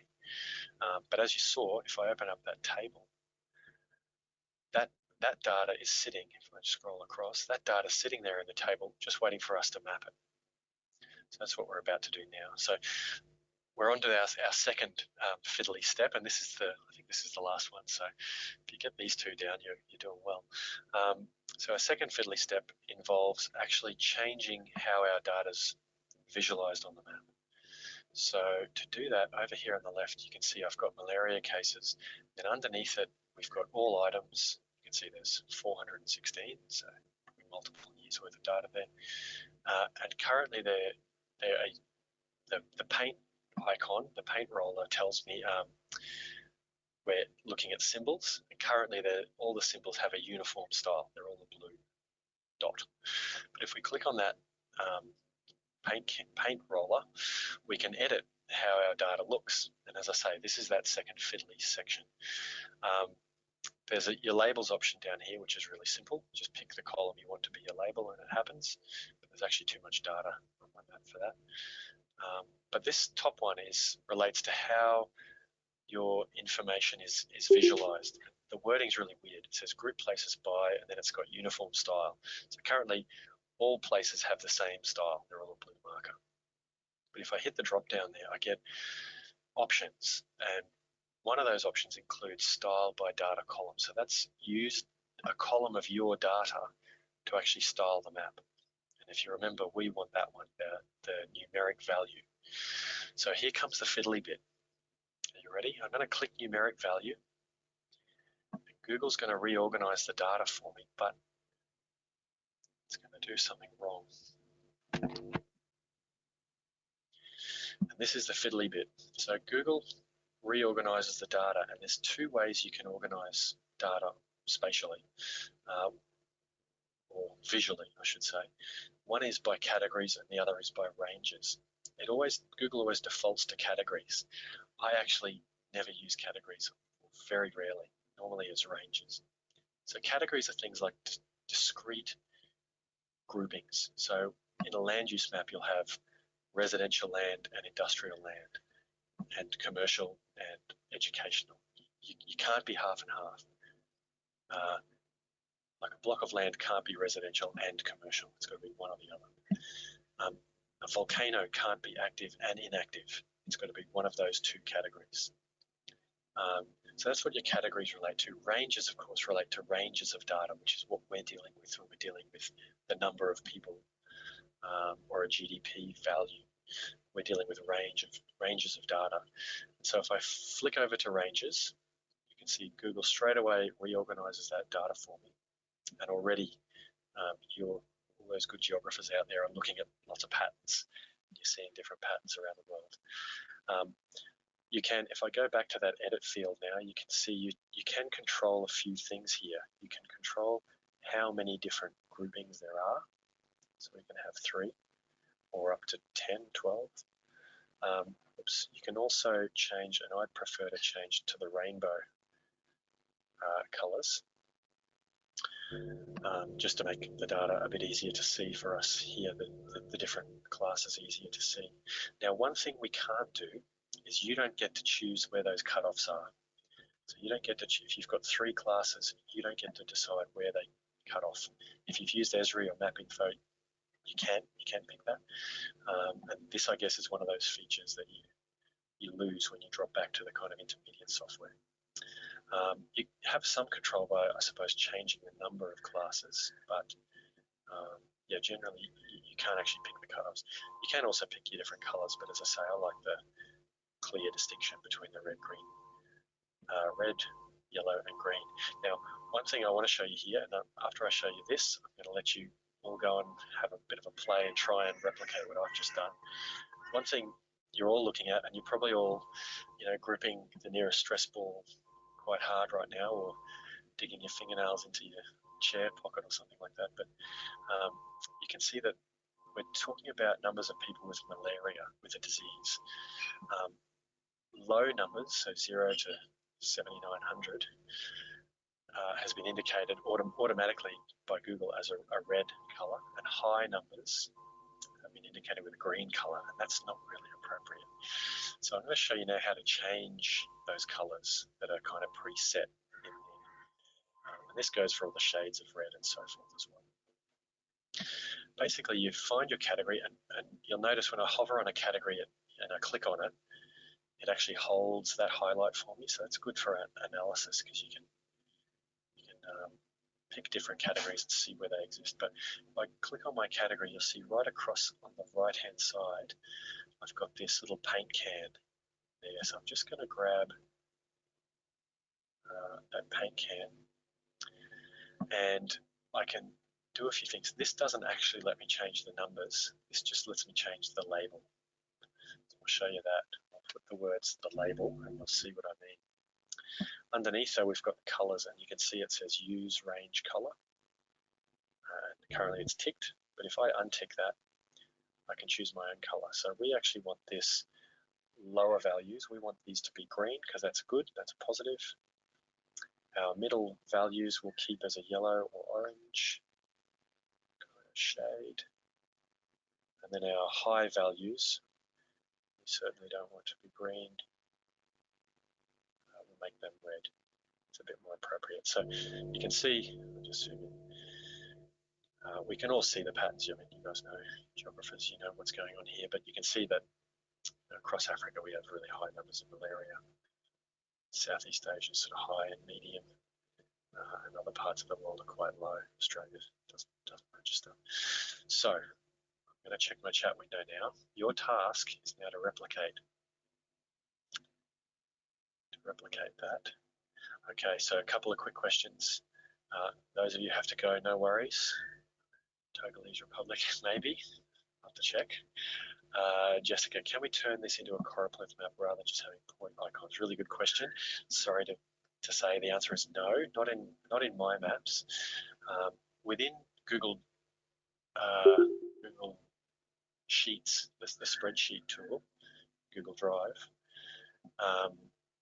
you can create choropleth maps. If you go to the charts, bring your data in, go to charts, and a map is a type of chart in Google Slides. Okay, I think that's all the questions. So look, if anyone's got any questions, fire away in the chat window. Your task is to, as I say, is to replicate what I've just done, so to import that data into a mind map. I should have also said too, there's that label that I said, so you can't change the numbers or the cutoffs. You can change what's viewed here on the map screen. So you can change numbers to high, medium, or low, that kind of thing. But yes, your task, replicate what I've just done, import your data, create a malaria map, and yeah, give me a yell in the chat room if you've got any issues. I'll be sitting right here watching and monitoring. Let's take, look, is 5 minutes. I know it's pretty quick, but if you think you'll need more than 5 minutes, let me know now in the chat. I can extend it a couple. Right. But yes, over to you.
So question from Graham there about the icon size. Graham, if you go into your little legend area and click on that paint can, you can actually choose a different icon if you wish. So I showed you how to change the color, but underneath you've got this more icons option. And in there you can see there's a tiny little point, which might work better. There's just plain circles. If you go into this older icons bit, it's plain shapes like a circle or a diamond. So I'll just pick the circle. And I have to do that. Pardon me, I have to do that for all my tools. But once you've used the symbol once, it becomes this quick menu. So I've made them all little circles there. So that's actually a lot nicer, that map. Oh, sorry, Kerry. I haven't passed that on. My apologies, Kerry and Tony, who just did that. Let me sort you out there. I won't be a sec.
Okay, sorry everyone, I just updated um, those of you who need the data. So you should just check your Gmail account. The data is called Senior Spatial Webinar Data.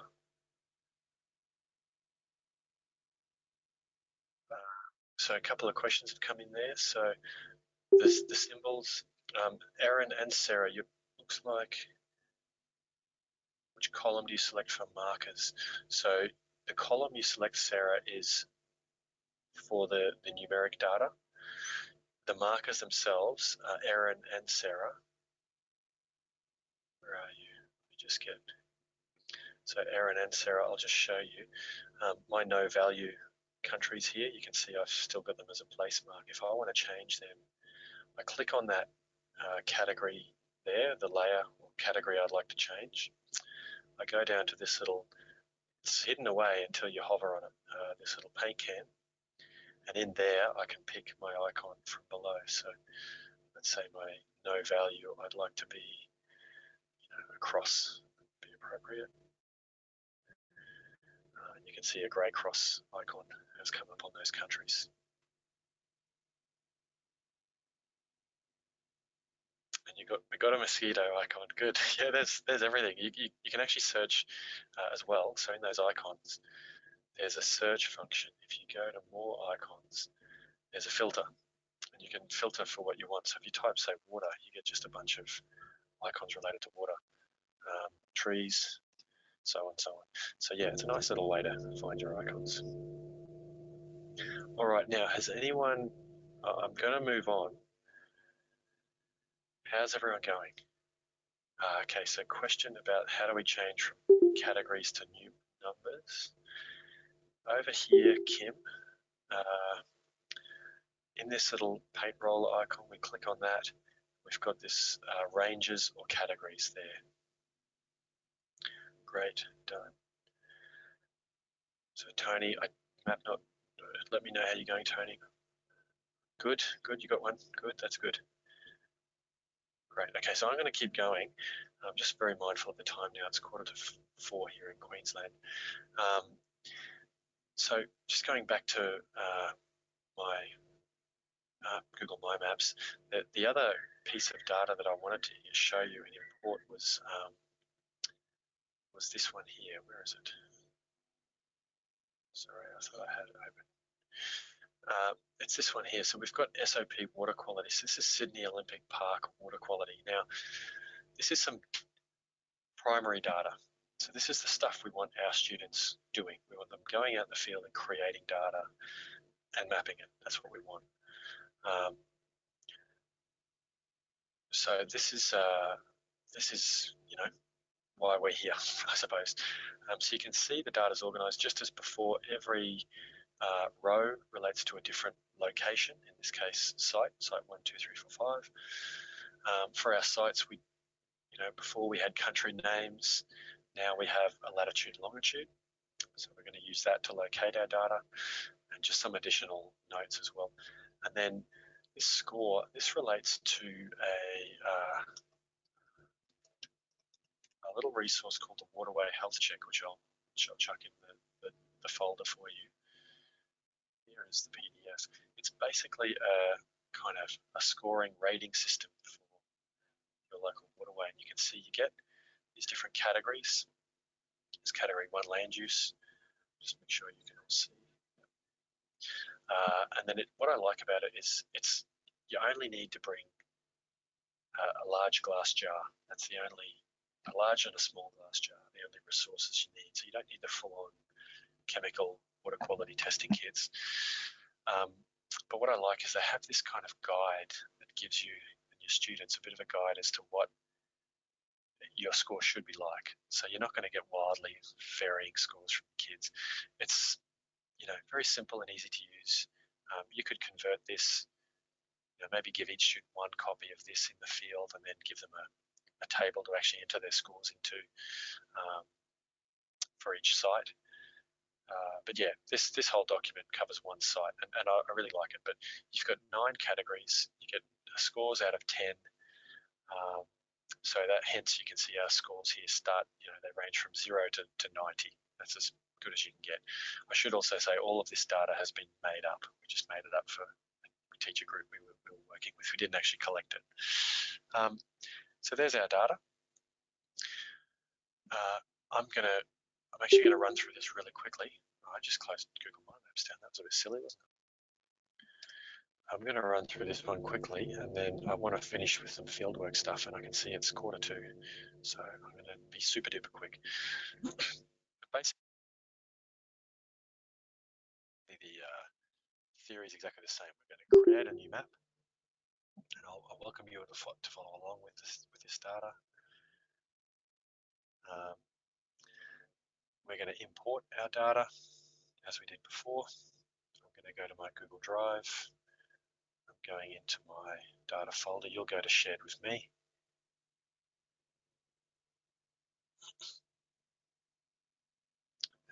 There's the data and Sydney Olympic Park water quality. This time you can see Google has pre-checked lat long. It's figured out there's a latitude longitude field, and it knows that's very accurate. So away we go there. And then my column to title the markers will be the name. So site 1, site 2, site 3. So let's click name. Cross our fingers. So just like before, you can see our sites have all gone in. So I'll just change our background so we can see there's our sites. 1, 2, 3, 4, 5. You can see they're all the same kind of icons like before. But if we change that to our score and we change our categories to ranges, you can see there's our scores. And I like, as you know, I like the rainbow.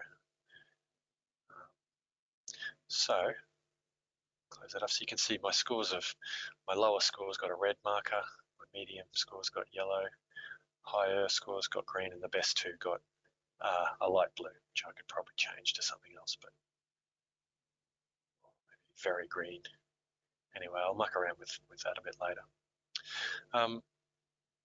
And then, of course, we go back and we probably want to change that base map now to start analysing it so we can look at those low scores and we can start to ask why. Well, you can see straight away the land use around those areas is very different to, say, our mangrove areas. So once we've got our primary data mapped, we can then go away and analyze it and check it out, with additional layers. And of course, we can add in more layers. So we could add another layer of data here. We could then import some, state government data on land use or whatever it might be. We can import there. So yeah, so there's Google My Maps. So I think it's a fantastic tool. It's free. It's very easy to use. Yeah, I love it. I mean, the only issue is that some schools can't access it. I'm looking at Education Queensland in particular schools, but I'd encourage you to, wherever you can, use it. Maybe create maps that students can view elsewhere, or do a little screen grab or whatever it might be. So yeah, so there's Google My Maps. Moving along, fieldwork.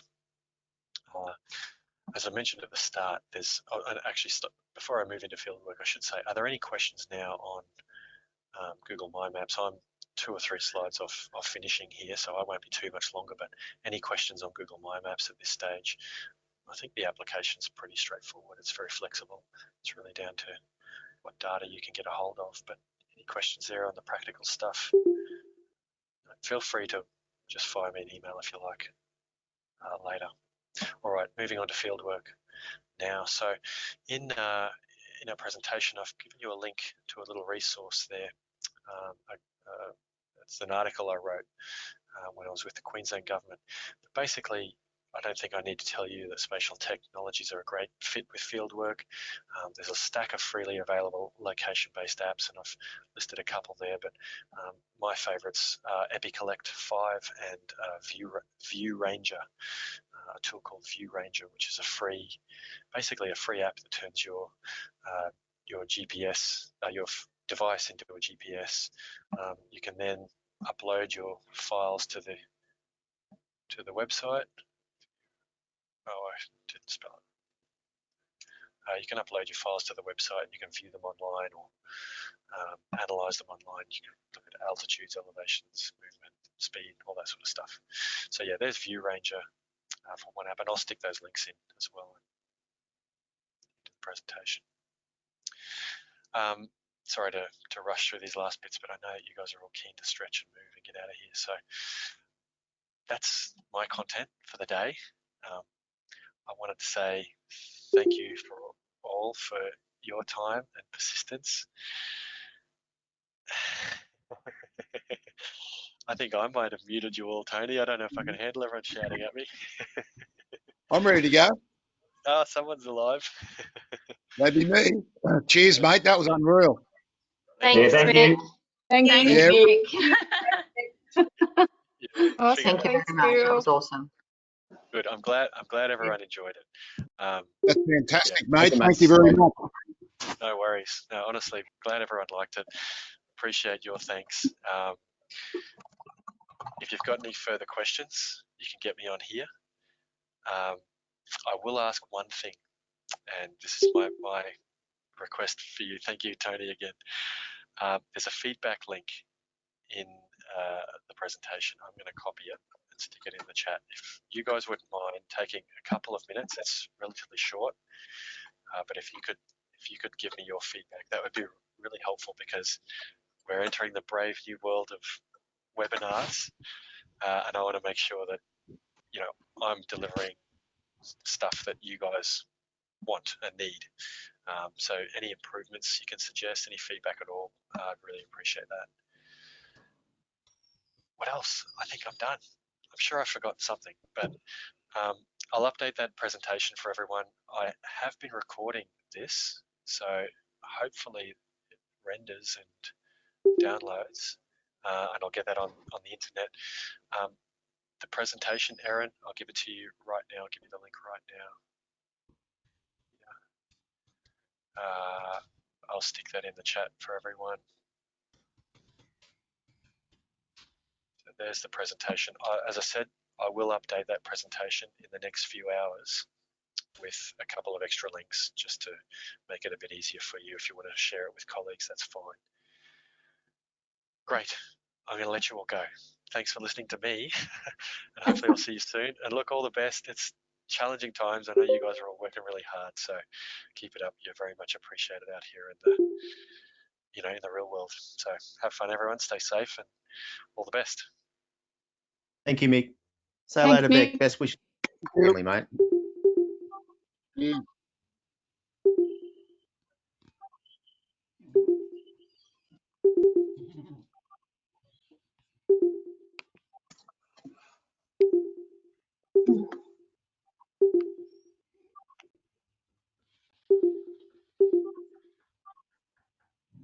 Cheers, man. Thanks, Tony. Thanks, Sandy. Thanks, Aaron. Kim, thank you. Thank you. No worries. All the best, everyone. Rick.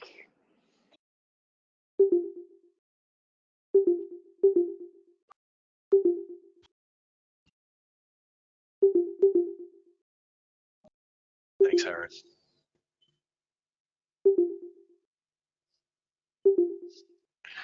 I am here. I'm wearing pants, I promise.